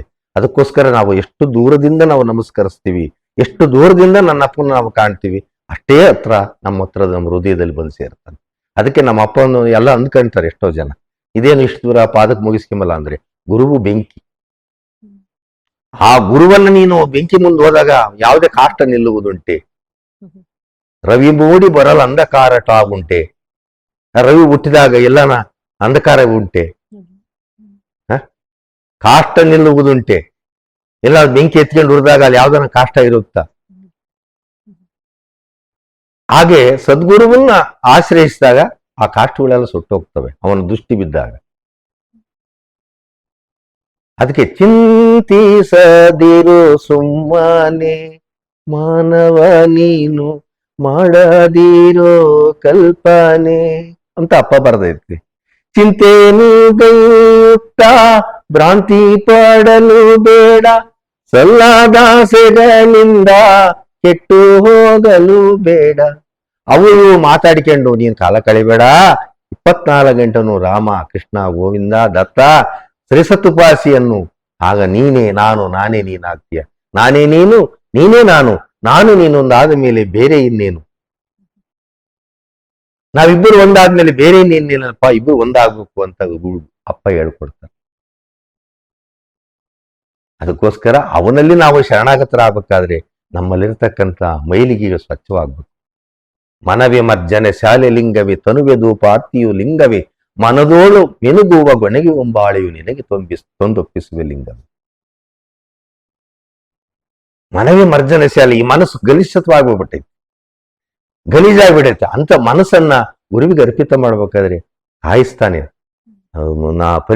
ಪರೀಕ್ಷೆ ಮಾಡ್ತಾನೆ. ಒಂದ್ಸತಿ ಕೊಡ್ತಾನೆ, ಒಂದ್ಸತಿ ಕೊಡಲ್ಲ, ಒಂದ್ಸತಿ ಹಿಂಗಂತಾನೆ, ಒಂದ್ಸತಿ ಎಂಬಲ್ಲ, ಎಲ್ಲವನ್ನೂ ಮಾಡ್ತದೆ. ಅವೆರಡವನ್ನೂ ಸಮಾನವಾಗಿ ತಗೊಂಡು ಹೋದಾಗ ಬಾಯಿಲಿ ಅಂತ ಹತ್ರ ಕರೆದು ಪುನರ. ಇದೇ ಸದ್ಗುರುವಿನ ಕರುಣ. ಅಪ್ಪಾಜಿ, ನೀವು ಅಪ್ಪಾಜಿಯವರನ್ನ ವಿಗ್ರಹವನ್ನೇ ಪಲ್ಲಕ್ಕಿಯಲ್ಲಿಟ್ಟು ನೀವು ಮೆರೆಸಿದಿರ. ಆ ದೃಶ್ಯಗಳನ್ನ ನೋಡಿ ನಮ್ಗೆ ಬಹಳ ವಿಶೇಷ ಅನ್ನಿಸ್ತು. ಎಲ್ಲಾ ಭಕ್ತರು ಹೃದಯದಲ್ಲಿ ಇಟ್ಟಿದ್ದಾರೆ, ಆದ್ರೆ ಸಾಕಾರ ಸದ್ಗುರುವಿನ ವಿಗ್ರಹವನ್ನೇ ನೀವು ಪಲ್ಲಕ್ಕಿಯಲ್ಲಿಟ್ಟು ಮೆರೆಸ್ಬೇಕಾದ್ರೆ ನಿಮ್ಮ ಹೃದಯದಲ್ಲಿ ಅಪ್ಪನ ಬಗ್ಗೆ ಎಂತ ಅಭಿಮಾನ ಇದೆ ಅಂತ ಅದು ಸೂಚಿಸುತ್ತೆ. ಆ ಸಂದರ್ಭವನ್ನ ಅದನ್ನ ನಮ್ಗೆ ತಿಳಿಸ್ಕೊಡ್ರಪ್ಪ. ಅದಕ್ಕೇನಪ್ಪ ಅಂದ್ರೆ, ಅಪ್ಪರೇ ಬರ್ಕೊಂಡ ದೇವದೇವ ಅಂತ ಹೇಳಿ, ದೇವದೇವ ಹೃದಯ ಮಂದಿರ ಅಂತ ನಾನ್ ಬರೆದಿದ್ದು ಒಂದು ಅಪ್ಪನಿಗೆ ಒಳಗೆ ಹೆಂಗಿದ್ದಾರೆ ಅಂತ.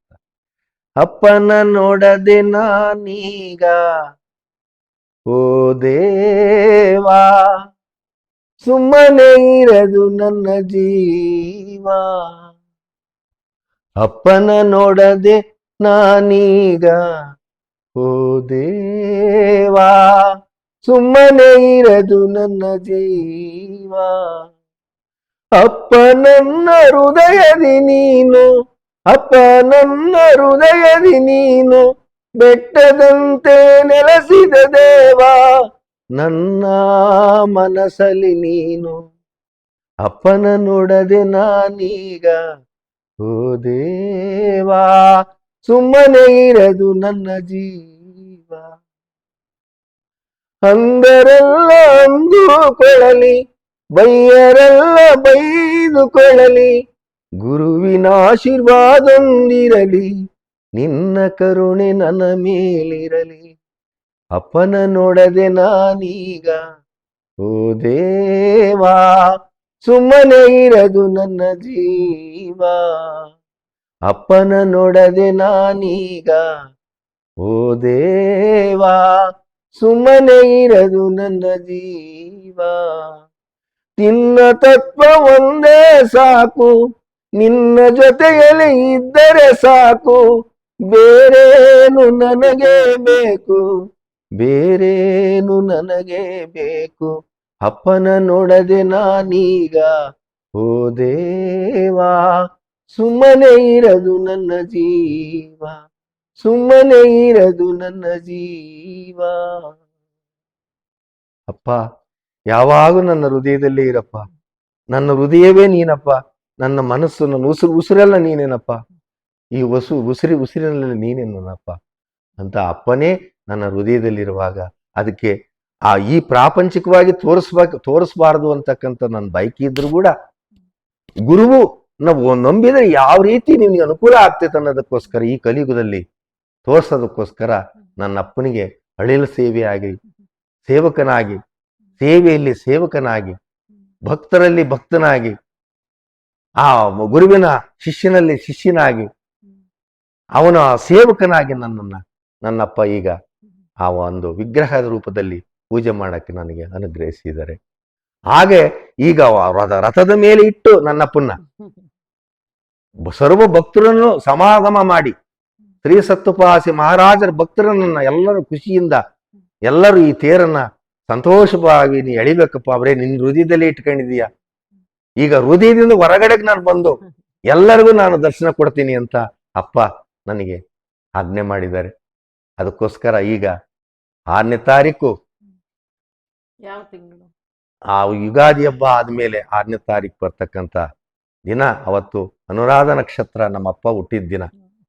ಹಂಗಾಗಿ ಆವತ್ತಿನ ದಿನವೇ ನನ್ನಪ್ಪನ್ನ ಅದರ ಮೇಲೆ ಕುಂಡ್ರಿಸಿ ವಿಗ್ರಹ ರೂಪದಲ್ಲಿ ತೇರು ಎಳಿಬೇಕು, ನನ್ನಪ್ಪನ ಈ ಜಗತ್ತಿನಲ್ಲಿ ಸಾಕ್ಷಾತ್ ಭಗವಂತನೇ ಎಂದು ತಿಳಿಬೇಕು ಎಲ್ಲರೂ ಅಂತೇಳಿ. ಇದು ಯಾವ ಸ್ಥಳದಲ್ಲಿ ನಡೆಯುತ್ತೆ? ಇದು ಸತ್ಯಸೇನೇಶ್ವರ ತರೇಹೋಬೆನಳ್ಳಿ ಅಪ್ಪನ ಆಶ್ರಮ, ಅಲ್ಲಿ ಈ ತೇರು ನಡೆಯುತ್ತೆ.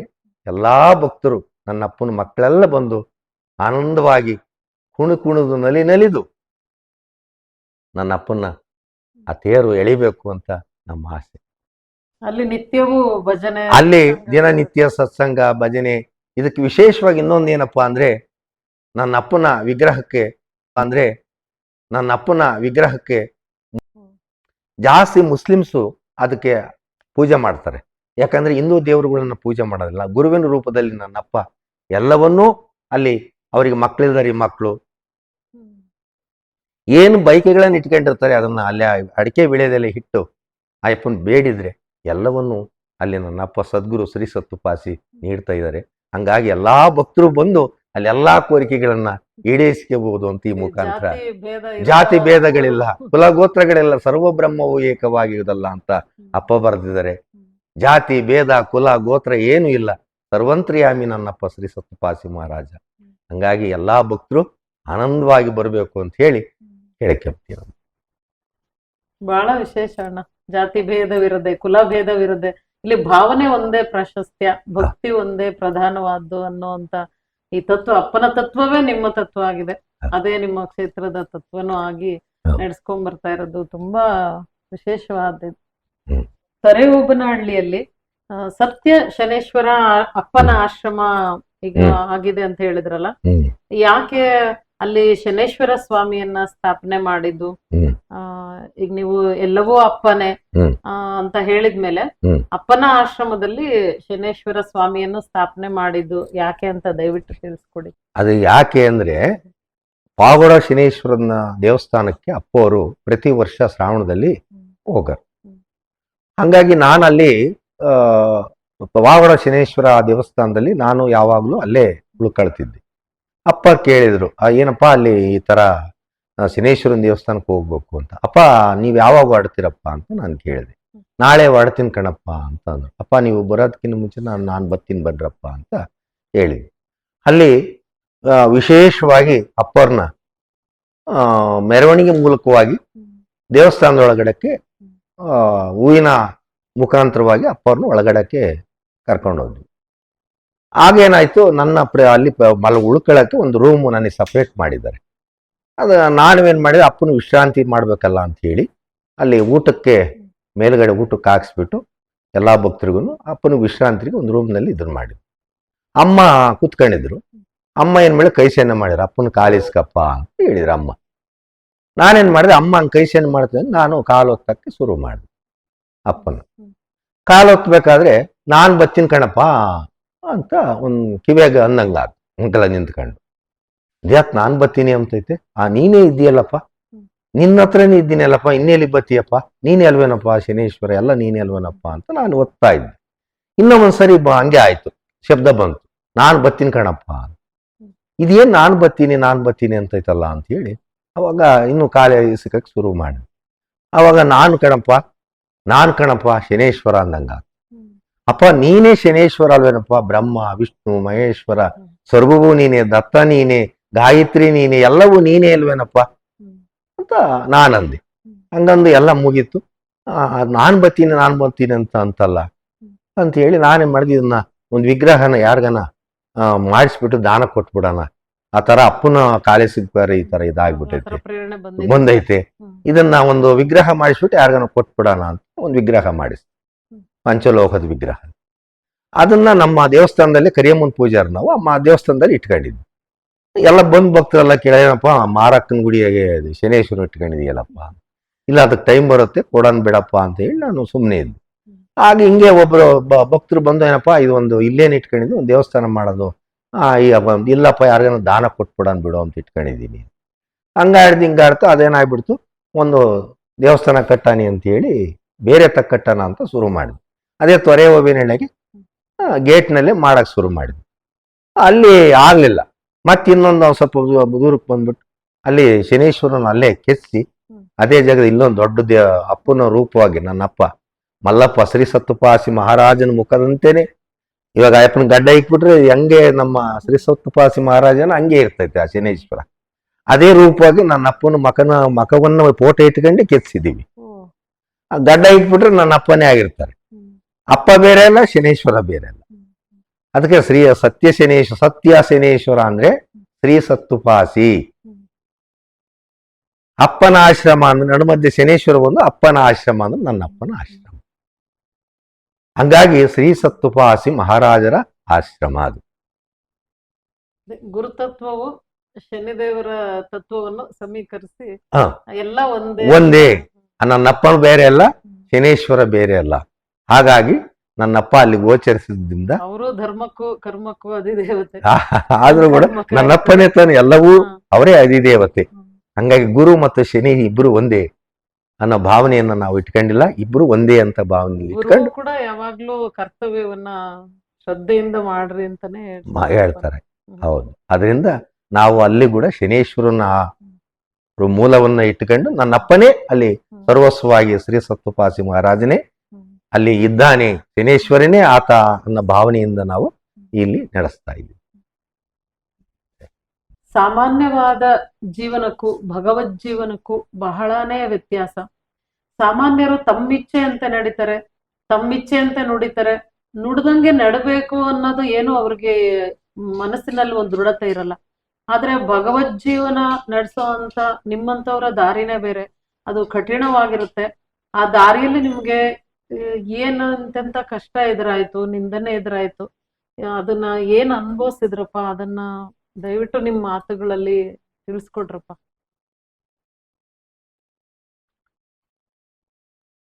ಇದು ಬಾಯಲ್ಲಿ ಹೇಳಿ ನೋವು ಪಡೋದಕ್ಕಿಂತ ಮನಸ್ಸಿನಲ್ಲಿ ಇಟ್ಕೊಳ್ಳೋದ್ ಮೇಲೋದ್ರು, ಆದ್ರೆ ನೀವು ನಾನು ಕೇಳೋದ್ರಿಂದ ಹೇಳ್ಬೇಕಾಗಿ ಬರುತ್ತೆ.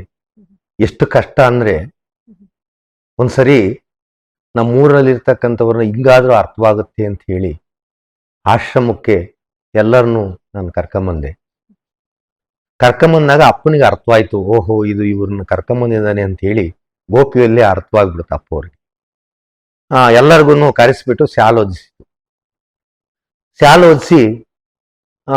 ಓದಿಸಿದ್ದಾದ್ಮೇಲೆ ಹೊರಗಡೆಕ್ಕೆ, ಏನಪ್ಪ ನಿಮ್ಗೆಲ್ಲ ಸಂತೋಷ ಆಯ್ತಾ, ನನ್ನ ಅಪ್ಪನ ನೋಡಿದ್ರಾ, ಆನಂದ ಆಯ್ತಾ, ನಿಮ್ಗೆಲ್ಲ ಸಂತೋಷ ಆಯ್ತೇನಪ್ಪ ಅಂತ ಕೇಳಿದೆ ಅವ್ರನ್ನ. ನಿಮ್ಮ ಅಪ್ಪ ಇನ್ನೇನಪ್ಪ ಚಳಿ ಆಗ್ತಿತ್ತು ನಮಗೆ, ಒಂದೊಂದು ಚಳಿ ಆಗ್ದಂಗೆ ಒಂದೊಂದು ಶಾಲ ಓದಿಸವನಿ ಅಂತ ಅಂದ್ರು. ಆ ನೀಚರಿಗೆ ಎಷ್ಟು ಒಳಿತು ಮಾಡಿದ್ರು ಎಷ್ಟು ಕಷ್ಟ ಅನ್ನೋದು. ಅದಕ್ಕೆ 108 ನಾಯಿಗಳು ಬಗಳಿದರೆ ನಮ್ಮ ಗುರುವನ್ನು ಕೂಡಿದ್ದೇನೆ ನಾನೊಂದರುವಿನ ಮನೆಯೊಳಗೆ. ಆ ಅರಿವಿನ ಮನೆಯಲ್ಲಿ ನಾವು ಆ ಭಗವಂತನ ಗುರುವನ್ನ ನಾವು ಇಟ್ಕೋಬೇಕೆ ಹೊರತು ಹೊರಗಡೆಕ್ಕೆ ಎಷ್ಟಿಕ್ಕಿದ್ರು ಈ ನಾಯಿಗಳಿಗೆ ಎಂತ ಶಾಲ್ ಹೊಲಿಸಿ ಎಂತ ಹೂನಾರ ಹಾಕಿ ಏನ್ ಮಾಡಿದ್ರು ಕೂಡ ಎಲ್ಲಿ ತಿಂಬದ್ ಬಿಡೋದಿಲ್ಲ ಅಂತಕ್ಕಂಥದ್ದು ನೋವಾಗ್ಬಿಡುತ್ತೆ ನನಗೆ. ಹಂಗೆ ಇಷ್ಟು ಕಷ್ಟಗಳಂದ್ರೆ ಇತ್ಲಗೆ ಸಂಸಾರ, ಇತ್ಲಗೆ ಆಶ್ರಮ, ಇತ್ಲಗೆ ಗುರು, ಇತ್ಲಗೆ ಭಜನೆ ಸತ್ಸಂಗ, ಇದನ್ನ ಎಲ್ಲವನ್ನೂ ಮೇಂಟೈನ್ ಮಾಡ್ಬೇಕು. ನಿಂದಕರು ಅಯ್ಯೋ ಇವನು ಹಂಗೆ ಇವನ್ ಹಿಂಗೆ ಗುರುವಾಗ್ಬಿಟ್ಟ ಇದ್ದಾನೆ, ಇವನೇ ದೊಡ್ಡ ಇದಾಗಿದ್ದಾನೆ ಅಂತಕ್ಕಂಥದ್ದು ಹಾಡು ಕೇಳೋದು, ಅವೆಲ್ಲವನ್ನೂ ಕೇಳಿದ್ರು ಕೂಡ ಕೇಳದಂತೆ ಜೀವನ ಮಾಡಿದ್ವಿ ನಾವು. ಅದಕ್ಕೆ ಒಂದು ಘಟನೆ ಏನಪ್ಪಾ ಅಂದ್ರೆ, ಎಲ್ಲ ಪಾದಯಾತ್ರೆ ಬರ್ತಾ ಇದ್ವಿ, ಎಲ್ಲಿ ಮರುಕುಂಟೆ ಹತ್ರ ಬಂದ್ವಿ. ಮರುಕುಂಟೆ ಹತ್ರಕ್ಕೆ ಬಂದ್ರೆ ಮರುಕುಂಟೆ ಒಳಗೆ ಹೇಳಿದ್ರು, ಅವತ್ತು ರಾತ್ರಿ ನಾವು ಅಲ್ಲೇ ಮಲಗ್ತಿದ್ವಿ ಮರುಕುಂಟೆ ಒಳಗೆ. ಆಗ ಏನಪ್ಪಾ ನೀವು ಇಲ್ಲಿ ಬಂದ್ಬಿಟ್ಟಿದ್ರಿ ಪ್ರೀತ ಕಳ್ರು, ಅವಾಗೆಲ್ಲ ಬಹಳ ಕಷ್ಟ. ಎಲ್ಲ ಒಡವೆ ಪಡವೆ ಇದ್ರೆ ಎಲ್ಲ ಸೀಲ್ದಕ್ಕೆ ಇಟ್ಕೊಂಡು ಮಲಿಕೇಳ್ರಿ ಅಂತ ಸ್ಕೂಲ್ ಕೊಟ್ಟಿದ್ರು ನಮಗೆ. ಆವಾಗ ಸ್ಕೂಲ್ ನಾನು ಈ ಮಕ್ಕಳೆಲ್ಲ ಒಂದು 200-300 ಜನ ಮಕ್ಕಳು ಭಕ್ತರು. ಇವ್ರನ್ನೆಲ್ಲ ಹೆಂಗಪ್ಪ ಈಗ ಇಲ್ಲಿ ಕಳ್ಳರ ಕಾಟ, ಹೆಣ್ಮಕ್ಳು ಜಾಸ್ತಿ ಜನ, ಎಲ್ಲ ಪ್ರಾಯದಾಗಿರ್ತಕ್ಕಂಥವ್ರು ಎಲ್ಲ ಬಂದರೆ ಹೆಂಗ್ ಮಾಡ್ಬೇಕು ಇದನ್ನ ಅಂತೇಳಿ, ನನ್ನಪ್ಪ ಶ್ರೀ ಸತ್ತುಪಾಸಿ ಮಹಾರಾಜ ನೀನೇ ಬಂದು ಕಾವಲ್ ಕಾಯ್ಬೇಕಪ್ಪ, ನೀನ್ ಹಿಂದೆಪ್ಪ, ನೀನ್ ಬಿಟ್ರಿ ಇನ್ನು ಹೊರತಿನ್ನಿಲ್ಲಪ್ಪ ಅಂತ ಹೇಳಿ ನನ್ನ ಅಪ್ಪನ ಧ್ಯಾನ ಮಾಡಿವಿ. ಆಗ ನನ್ನ ಅಪ್ಪನೇನೆ ಒಂದು ಕೋಲ್ ಹಿಡ್ಕೊಂಡು ಅಡ್ಡಾಡ್ದಂಗೆ ನನ್ನ ಕಣ್ಣಿಗೆ ಕಾಣೋದು. ನಾನು ಎಲ್ಲರೂ ಮನಗಿಸಿ ನಾನು ಸುಮ್ಮನೆ ಕುತ್ಕೊಂತಿದ್ದೆ. ನನ್ನ ಅಪ್ಪನೇ ಕಾವಲ್ ಕಾದಂಗೆ ಆಗೋದು. ಅದನ್ನು ಯಾರಿಗೂ ಹೇಳಕ್ ಆಗ್ತಿರಲ್ಲ ನಾನು, ಯಾಕೆಂದ್ರೆ ಗುರುವಿನ ಮಹಿಮೆ ಗುರು ಭಕ್ತರೇ ಬಲ್ಲರು. ಆ ಗುರುವಿನ ಮಹಿಮೆ ಯಾರಿಗ್ ಗೊತ್ತಪ್ಪ ಅಂದ್ರೆ ಗುರುವಿನ ಭಕ್ತರಾಗಿದ್ದವನಿಗೆ ಗುರು ಎಂಥವನು ಅನ್ನೋದು ಗೊತ್ತಾಗುತ್ತೆ, ಬೇರೆ ರೀತಿ ತಿಳಿಸಕ್ಕಾಗಲ್ಲ. ನಿನ್ನಲ್ಲೇ ನೋಡು ಪರಬ್ರಹ್ಮವ, ನಿನ್ನಲ್ಲೇ ನೋಡು, ನಿನ್ನ ಅನುಭವ ಜ್ಞಾನ ದೃಷ್ಟಿಯಿಂದಲೇ ನೋಡು, ನಿನ್ನ ದೃಷ್ಟಿ ಒಳಗೆ ನಿನ್ ಕಣ್ಣೊಳಗೆ ನೀನ್ ನೋಡ್ಕೋಬೇಕು, ಬೇರೆ ನೀ ತೋರ್ಸಕ್ಕಾಗಲ್ಲ ಅಂತ ಅಪ್ಪ ಬಂದೇಳ. ನೀನೇ ಕಣೋ, ನೀನ್ ನನ್ನೊಬ್ಬನ್ ನೋಡು, ಇನ್ನಿದ್ದರಿಗೆಲ್ಲ ನಾನು ಕಾಣಲ್ಲ ಅಂತ ಅಪ್ಪ ತೋರ್ಸ್ತಾರು. ಅವ್ರು ಕಾಯಿಲೆ ಕುತ್ಕೊಂಡು ಎಲ್ಲ ಕೋಲ್ ಹಿಡ್ಕೊಂಡು ಬೆತ್ತ ಇಟ್ಕೊಂಡು ಅಡ್ಡಾಡೋದು ನನ್ನಪ್ಪ, ನಾನು ಸುಮ್ಮನೆ ಕುತ್ಕೊಂತಿದ್ದೆ. ಇದು ಹೆಂಗೆ ಅಂದ್ರೆ ಇದನ್ನು ಗುರುವಿನ ಮಹಿಮೆನ ಹೆಂಗೆ ವರ್ಣಿಸಕ್ಕಾಗತ್ತೆ? ನಿಮ್ಮ ಅವನ ಕಾಳಜಿಗೆ ನಾನಿದ್ದೀನಿ ಅಂತ ಅಪ್ಪ ತೋರ್ಸರು, ನನ್ನ ಅಪ್ಪ ತೋರಿಸ್ಬಿಡು, ಅಲ್ಲೇ ಬಂದ್ಬಿಡೋರು. ಅವಾಗ ನಾನು ಅವಾಗ ಹಾಡ್ ಬರೀತಿದ್ದೆ, ಕಂಡೇನಾ ಕಂಡೇನಾ ಕಂಡೇ ನನ್ನಪ್ಪನ, ಕಂಡೇನಾ ಕಂಡೇನಾ ಕಂಡೇನ ಮಲ್ಲಯ್ಯನ, ಅನಂತ ಮಹಿಮಾನ ಸರ್ವಶಕ್ತನ ಮಾತು ಮಹಿಮಾನ ಶ್ರೀ ಸತ್ತುಪಾಸಿನ, ಕಂಡೇನಾ ಕಂಡೇನಾ ಕಂಡೇ ಮಲ್ಲಯ್ಯನ ಅಂತ ನನ್ನ ಅಪ್ಪನ ಕುಣಿತಿದ್ದೆ, ಆಡ್ತಿದ್ದೆ.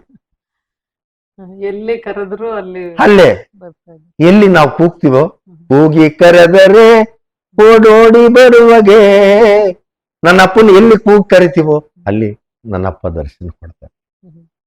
ಅದಕ್ಕೆ ಗುರುವನ್ನ ಯಾಕೆ ಅವನನ್ನ ನಂಬಿದ್ರೆ ಅವನು ಹೆಂಗೆ ಕಾಪಾಡ್ತಾನೆ ಅನ್ನೋದಕ್ಕೆ ಇದೇ ಸಾಕ್ಷಿ.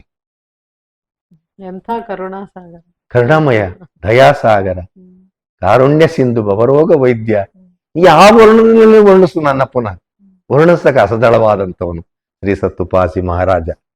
ಅದಕ್ಕೋಸ್ಕರ ಅವನ ನರನೆಂದು ಜರಿದೆ ಶಿವನಾಗಿ ಯಾರು ಪೂಜಿಸ್ತಾರೋ ಅವರಿಗೆ ಶಿವನಾಗಿ ಬಂದು ದರ್ಶನ ಕೊಟ್ಟು ಅವ್ರನ್ನೆಲ್ಲವನ್ನು ಕೊಟ್ಟು ಅವ್ರನ್ನ ಸುಖವಾಗಿ ಕಾಪಾಡ್ತಾನೆ ಅನ್ನೋದಕ್ಕೆ ಈ ಉಳುಮಾನವನಾದಂತಹ ಸದ್ಗುರು ಶ್ರೀ ಸತ್ತುಪಾಸಿ ಮಹಾರಾಜ ಶಿಷ್ಯನೇ ಕಾರಣ. ಅಪ್ಪಾಜಿ ಆಶ್ರಮವನ್ನ ನಿರ್ಮಾಣ ಮಾಡುವಾಗ ನಿಮ್ಗೆ ಎದುರಾದಂತ ಪ್ರಸಂಗಗಳು ಯಾವ ತರ ಇತ್ತು? ಅವಾಗ ಏನಾದ್ರೆ ಒಂದು ವಿಶೇಷವಾದ ಘಟನೆಗಳೇನಾದ್ರೂ ನಡೀತಾ, ಕೃಪಾ ಪ್ರಸಂಗಗಳು? ಅದಕ್ಕೆ ನೀವು ಆಗ್ಲೇ ಕೇಳಿದ್ರಿ ನಮ್ಮನ್ನ, ಅಪ್ಪ ನಂಬಿದಾಗ ಎಷ್ಟು ನಿಮಗೆ ನೋವುಗಳು ಕಷ್ಟಗಳು ಬರ್ತವೆ ಅಂತ ಕೇಳಿದ್ರೆ, ಅದಕ್ಕೆ ನಾವು ಮೊದಲಿಗೆ ಒಂದು ಆಶ್ರಮ ಮಾಡಿದ್ವಿ ಅಲ್ಲಿ. ಅದೇ ಇವಾಗ ಮಾಡಿರ್ತಕ್ಕಂಥ ಆಶ್ರಮದಲ್ಲಿ 5 ಎಕರೆ ಜಮೀನು 2 ಅಂತಸ್ತು ಬಿಲ್ಡಿಂಗ್ ಕಟ್ಟಿದ್ವಿ. ಕಟ್ಟಿದಾಗ ಈಗಾದ್ರೂ ನನ್ನ ಮಗ ಈ ಕಷ್ಟ ಕೊಟ್ಟರು ಬಿಟ್ಟು ಹೋಗ್ತಾನ, ಇವನು ಇದಕ್ಕೆ ನಿಲ್ತಾನ, ಇಲ್ಲಿಂದ ಕ್ಲೋಸ್ ಆಗ್ತಾನೆ ಅಂತ ಅಪ್ಪವರು ನನಗೆ ಒಂದು ಕಷ್ಟ ಕೊಟ್ಬಿಟ್ರು. 5 ಎಕರೆ ಜಮೀನನ್ನು ಕಿತ್ಕೊಂಡ್ಬಿಟ್ರು, ಆ ಬಿಲ್ಡಿಂಗ್ ಎಲ್ಲಾನು ಕಿತ್ಕೊಂಡ್ರು. ಅಷ್ಟೆಲ್ಲ ನಿರ್ಮಾಣ ಮಾಡಿ ಎಲ್ಲ ಅಲ್ಲಿ ಪೂಜೆ ಎಲ್ಲ ಈ ನಡೀತದೆ. ಪೂಜೆ ಎಲ್ಲ, ಹೋಮ ಪೂಜೆ ಎಲ್ಲ ನಡೀತಾ ಇರ್ಬೇಕಾದ್ರೆ ಆ ಆಶ್ರಮನ ಕಿತ್ಕೊಂಡ್ಬಿಟ್ರು. ಆ ಕಿತ್ಕೊಂಡ್ರು ಮತ್ತೆ ಬಂದೆ ಇಲ್ಲಿಗೆ, ನನ್ನ ಅಪ್ಪನ ತಗಪ್ಪ ಅಂದೆ. ಏನಪ್ಪ, ಯಾಕೆ ಬಂದಪ್ಪ ಅಂತ ಕೇಳಿದ್ರು ನನ್ನ. ಅಪ್ಪ ನಿನಗೆ ಗೊತ್ತಿಲ್ಲದ ಏನಾಯ್ತಪ್ಪ, ಹಿಂಗ್ ಬಂದಿದ್ದೀನಪ್ಪ ಅಂದೆ. ಅದನ್ನ ಕೊಟ್ಟು ಬಂದ್ಬಿಟ್ಟ ಅಂದ್ರು. ಆಗ ಅಪ್ಪಗೆ ಅರ್ಥ ಆಗೋಗ್ಬಿಟ್ಟೈತಲ್ಲ, ಅಲ್ಲಿಂದ ಎಡ್ದಿದ್ದು ಇಲ್ಲಿಗೂ ನಾನು ಸೈನ್ ಹಾಕಿ ಬಂದಿರಲಿಲ್ಲ, ನನಗೆ ಗೊತ್ತಾಗ್ಬಿಡ್ತಲ್ಲ ನನ್ನ ಅಪ್ಪನಿಗೆ. ಅಪ್ಪ ಕೊಟ್ಟು ಬಂದಪ್ಪ, ಆಯ್ತು ಹೋಗು ಗೆದ್ದಿದ್ದಿ, ಇನ್ನೊಂದು ಆಗ್ತೈತಿ ಅಂತ ಆಶೀರ್ವಾದ ಮಾಡಿ. ಆಗ ಮತ್ತೆ ಅತ್ಲಾಗ ಒಂದು 6 ತಿಂಗಳು ಬಿಟ್ಟು ನನಗೆ ಕನಸಿನಲ್ಲಿ ಬಂದು ಹೇಳಿದ್ರು, ನೋಡು ಇಲ್ಲೈತೆ ಜಾಗ, ಆಶ್ರಮಕ್ಕೆ ಜಾಗ ಇಲ್ಲೈತೆ ಅಂತ ತೋರಿಸಿದ್ರು. ಮತ್ತೆ ನನಗೆ ಅದು ಅರ್ಥವಾಗ್ಲಿಲ್ಲ, ಇಲ್ಲೈತೆ ಅಂತ ತೋರಿಸಿದ್ರು. ಮತ್ತೆ ಸ್ವಲ್ಪ ದಿನ ಬಿಟ್ಟಾದ್ಮೇಲೆ ಎಲ್ಲ ಹುಡುಕಾಡಿದಾಗ ಅಲ್ಲಿ ಸಿಕ್ತು. ಆಗ ಅವ್ರ ಜಮೀನ ನಮಗೆ ದುಡ್ಡಿನ ಉಪಾಧಿಯಲ್ಲಿ ಅದನ್ನು ದುಡ್ಡಿಗೆ ಕೊಂಡ್ಕೊಂಬಂಗ್ ಮಾಡಿ ಕನಸಿನಲ್ಲಿ ಯಾವ ಜಾಗ ತೋರಿಸಿದ್ರು ಅದೇ ಜಾಗದಲ್ಲಿ ಈಗ ಅಪ್ಪನ ಪ್ರತಿಷ್ಠಾಪನೆ ಮಾಡಿದ್ವಿ. ಶ್ರೀ ಸತ್ತುಪಾಸಿ ಮಹಾರಾಜನ ಆ ನದಿ ದಡದಲ್ಲಿ ಪ್ರತಿಷ್ಠಾಪನೆ ಆಗಿದ್ವಿ. ವೇದಾವತಿಯ ನದಿಯ ದಡದಲ್ಲಿ ಶ್ರೀ ಸತ್ತುಪಾಸಿ ಮಹಾರಾಜರು ಪ್ರತಿಷ್ಠಾಪನೆ ಆಗಿದ್ದಾರೆ. ಹಾಗೆ ನಮ್ಮನ್ನ ಎಷ್ಟು ಗುರು ಪರೀಕ್ಷೆ ಮಾಡ್ತಾನಂದ್ರೆ, ತೀರಾ ಇನ್ನೇನು ಹತ್ರಕ್ಕೆ ಹೋದಾಗೂ ಕೂಡ ನಮ್ಮನ್ನ ಪರೀಕ್ಷೆ ಮಾಡ್ತಾನೆ. ಹತ್ರಕ್ಕೆ ಕರ್ಕೊಂತಾನೆ, ದೂರಕ್ಕೆ ತಳ್ತಾನೆ, ಮತ್ತೆ ಹತ್ರಕ್ಕೆ ಕರ್ಕೊಂತಾನೆ. ಅವೆರಡನ್ನೂ ಸಮಾನವಾಗಿ ತಿಳ್ಕೊಂಡು ಹೋಗ್ಬೇಕು. ಶಾಲೆ ಉದ್ದೇಶದಾಗಲೂ ಹಂಗೆ ಇರ್ಬೇಕು, ಊನರ ಹಾಕಿದಾಗಲೂ ಹಂಗೆ ಇರ್ಬೇಕು, ಹಾಕದಿಲ್ದಾಗಲೂ ಹಂಗೆ ಇರ್ಬೇಕು. ಅವಾಗ ನೀನೇ ನಾನು, ನಾನೇ ನೀನು ಅನ್ನೋ ಭಾವನೆ ನಮ್ಮಲ್ಲಿ ಇದ್ದಾಗ ಆ ಗುರು ನಮ್ಮನ್ನ ಯಾವಾಗಲೂ ನಮ್ಮ ಹಿಂದಿದ್ದು ಹಿಂಬಾಲಿಸ್ತಾನೆ. ಅದಕ್ಕೋಸ್ಕರವಾಗೇನೆ ನಾವು ಯಾವಾಗಲೂ ಗುರುವಿನಲ್ಲಿ ಗುಲಾಮನಾಗಬೇಕು. ಗುರುವಿನ ಗುಲಾಮನಾಗುವ ತನಕ ದೊರೆಯದಣ್ಣ ಮುಕುತಿ. ಆ ಗುರುವಿಗೆ ನಾವು ಗುಲಾಮರಾಗಬೇಕು. ನಮ್ಮಲ್ಲಿರ್ತಕ್ಕಂಥ ಆಸೆ ಆಕಾಂಕ್ಷೆಗಳನ್ನೆಲ್ಲ ಗುರುವಿಗಿನ್ನ ಪಾದಡಿಯಲ್ಲಿ ಅರ್ಪಿಸ್ಬಿಡ್ಬೇಕು. ನಾನು ಅಂತಕ್ಕಂಥ ಅಹಂಕಾರವನ್ನು ದೂರದಲ್ಲಿ ಸರಿಸ್ಬೇಕು. ಅವಾಗ ಅವನು ನಮ್ಗೆ ಹತ್ರ ಆಗ್ತಾನೆ. ನಾವು ಯಾವ್ದೋ ಒಂದು ರೀತಿಯಲ್ಲಿ ನಾನು ಅನ್ನೋದು ನಮ್ಮ ನಡವಳಿಕೆಯಲ್ಲೋ ಯೋಚನೆಯಲ್ಲೋ ಎಲ್ಲ ಇರುತ್ತೆ. ಅದೆಲ್ಲ ಇದ್ರು ಕೂಡ ಅದರಲ್ಲಿ ಬೆಸಿಗೆ ಬೀಳದೆ ಮಂತ್ರ ಜಪಿಸಿರಲು. ನಾವು ಈ ಉಸಿರಿನಲ್ಲಿ ಆ ಬೆಸಿಗೆ ಬಿಡದಂತೆ ಆ ಮಹಾಮಂತ್ರವನ್ನ ಗುರು ಕೊಟ್ಟಿರ್ತಕ್ಕಂಥ ಘನ ಅಂದ್ರೆ ತುಪ್ಪ, ಆ ತುಪ್ಪ ಆಗ್ಬೇಕು ನಾವು.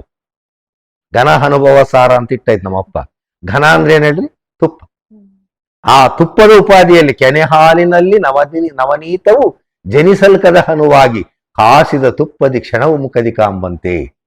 ಹಾಲಲ್ಲಿ ಕಾಣಲ್ಲ ಮುಖ, ತುಪ್ಪ ಬೆಣ್ಣೆಯಲ್ಲಿ ಕಾಣಲ್ಲ, ಮೊಸರಿನಲ್ಲಿ ಕಾಣಲ್ಲ. ತುಪ್ಪ ಕಾಯಿಸಿದಾಗ ನಿಮ್ ಮುಖ ನೋಡಿ ಪ್ರತಿಬಿಂಬ ಕಾಣುತ್ತೆ. ಅದೇ ಘನ. ಆ ಘನವ ರೂಪವಾದಾಗ ನಮ್ಗೆ ಎಷ್ಟು ದಿನ ಇಟ್ಕೊಂಡ್ರು ಕೆಟ್ಟೋಗಲ್ಲ. ಆ ಘನ ಆಗಕ್ಕೋಸ್ಕರ ಗುರುವೇನ್ ಮಾಡ್ತಾನೆ? ನಮ್ಮನ್ನ ಪರೀಕ್ಷೆ ಮಾಡ್ತಾನೆ. ಕಾಯಿಸ್ಬೇಕಲ್ಲ. ಅಗ್ನಿ ತತ್ವ, ಗುರುವೇ ಅಗ್ನಿ ತತ್ವ. ಆ ಅಗ್ನಿ ತತ್ವದಲ್ಲಿ ನಾವು ಬೇಯಬೇಕು, ಆಗ ಅದು ಘನ ಆಗುತ್ತೆ. ಅದಕ್ಕೆ ನಮ್ಮಪ್ಪ ಬೆಂಕಿ ದೂರ, ಅದಕ್ಕೆ ಘನ. ಆ ಘನದಲ್ಲಿ ನೀನ್ ಬೇಯಬೇಕಂದ್ರೆ ನೀನು ಆ ಪರೀಕ್ಷೆಯಲ್ಲಿ ಎಲ್ಲ ಗೆದ್ಬೇಕು. ಅದಕ್ಕೆ ಆ ಮೊಸರು ಕಡದ ಮೇಲೆನೆ ಬೆಣ್ಣೆ ಬರೋದು. ಆ ರೀತಿಯಾಗಿ ಆ ಕಡದಾದ್ಮೇಲೆನೆ ಅಲ್ಲಿ ನವನೀತ ಸಿಕ್ಕದು, ಆ ತುಪ್ಪ ಆಗದು. ಅದ್ ಹೇಳ್ತಾರ ಕೃಷ್ಣನಿಗೆ ಬೆಣ್ಣೆ ಇಷ್ಟ ಅಂದ್ರೆ ಇದೆಲ್ಲ ಕಡದ ಮೇಲೆ ಉಂಟಾಗೋ ಆ ಭಕ್ತಿ ಪರಿಪಕ್ವತೆನೇ ಇರ್ಬೋದ. ಹೌದು ಹೌದು. ಅದಕ್ಕೋಸ್ಕರ ಸತ್ತು ಚಿತ್ತಾನಂದ ರೂಪಿಣಿ ನಿತ್ಯ ಮಾಯಾ ಕಳಸಹಾರುಣಿ ಕರ್ತೃಗುರು ಮಹಲಿಂಗರಂಗನ ಶಕ್ತಿ ಸಾಕ್ಷಾತ್ ತ್ರಿಪುರ ಸುಂದರಿ. ಸತ್ತು ಚಿತ್ತು ಆನಂದ ನಿತ್ಯ ಪರಿಪೂರ್ಣನಾಗಿರ್ಬೇಕು. ಈ ಚಿತ್ತದಲ್ಲಿ 10 ದಶವಿಧನಾದ ಮೋದದಿಂದ ದಶನಾದವ ಸಾಧಿಸು ಬೇಗನೆ ಯೋಗವನ. ಮೋದದಿಂದ, ಮೋದ ಅಂದ್ರೆ ಏನು? ಮೌನವಾಗಿರ್ತಕ್ಕಂಥದ್ದು.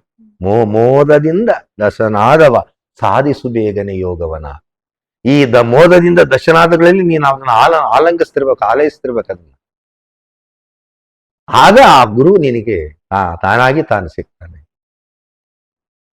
ನೀನು ಅನುಭವ ಮಾಡ್ಕೋಬೇಕು. ಅನುಭವ ಮಾರ್ಗದಿ ಸುಖಿಸುವ ಯೋಗಿಗೆ ಪುಣ್ಯಕ್ಷೇತ್ರಗಳ ಫಲ ಉಂಟೆ. ಏನ್ ಹೇಳ್ರಿ? ಅನುಭವ ಮಾರ್ಗದಿ ಸುಖಿಸುವ ಯೋಗಿಗೆ ಪುಣ್ಯಕ್ಷೇತ್ರಗಳ ಫಲ ಉಂಟೆ.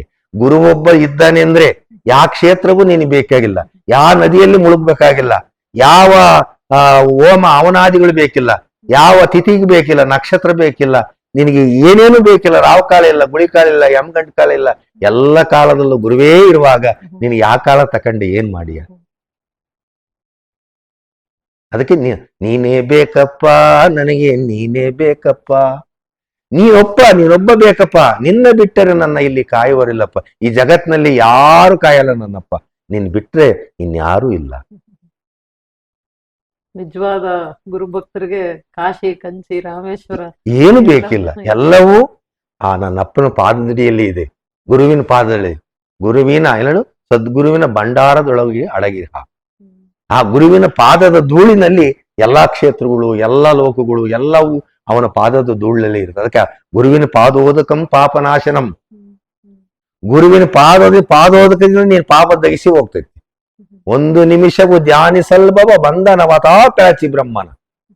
ಒಂದು ನಿಮಿಷ ನಾವು ಧ್ಯಾನ ಮಾಡಿದ್ದೆ ಸದ್ಗುರುವಿನಲ್ಲಿ ಒಂದೇ ನಿಷ್ಠೆ ಇಟ್ಟಿದೆ ನಿಜವಾದ್ರೆ ನಮ್ಮ ಪಾಪಗಳು ಜ್ಯೋತಿ ಸಂಗದೆ ಉರಿದು ಹೋಗುವ ಕರ್ಪೂರದಂತೆ ಪಾತಕರಾಸಿ ನಿಂತುರಿದು ಹೋಗಲುವಾಗ ಮಾತು ಮಾತಿಗೂ ನನ್ನಪ್ಪ ಎನ್ನಬಾರದೆ. ಮಾತಿಗೂ ನನ್ನಪ್ಪ ಶ್ರೀ ಸತ್ತುಪಾಸಿ ಮಹಾರಾಜ ನಲ್ಲಪ್ಪ ಅಂತಂದಾರ್ದೆ. ಅವನ್ ನನ್ನ ಆಲಂಬಿಸಿದ್ರೆ ನೀನು ಅವನೇ ನಿನ್ನಾಗ್ಬಿಟ್ರೆ ನಿನ್ನೆಲ್ಲ ಪಾರ್ ಮಾಡ್ತಾನೆ. ಯಾಕೆ ಚಿಂತೆ ಮಾಡ್ತೀಯ? ಅದಕ್ಕೆ ಚಿಂತಿಸದಿರಿ ಸುಮ್ಮನೆ ಮಾನವ ನೀನು ಮಾಡದಿರೋ ಕಲ್ಪನೆ ಅಂತ ಬರ್ದವರಪ್ಪ. ನೀನ್ ಯಾಕೆ ಚಿಂತೆ ಮಾಡಿ ಸಾಯ್ತೀಯ?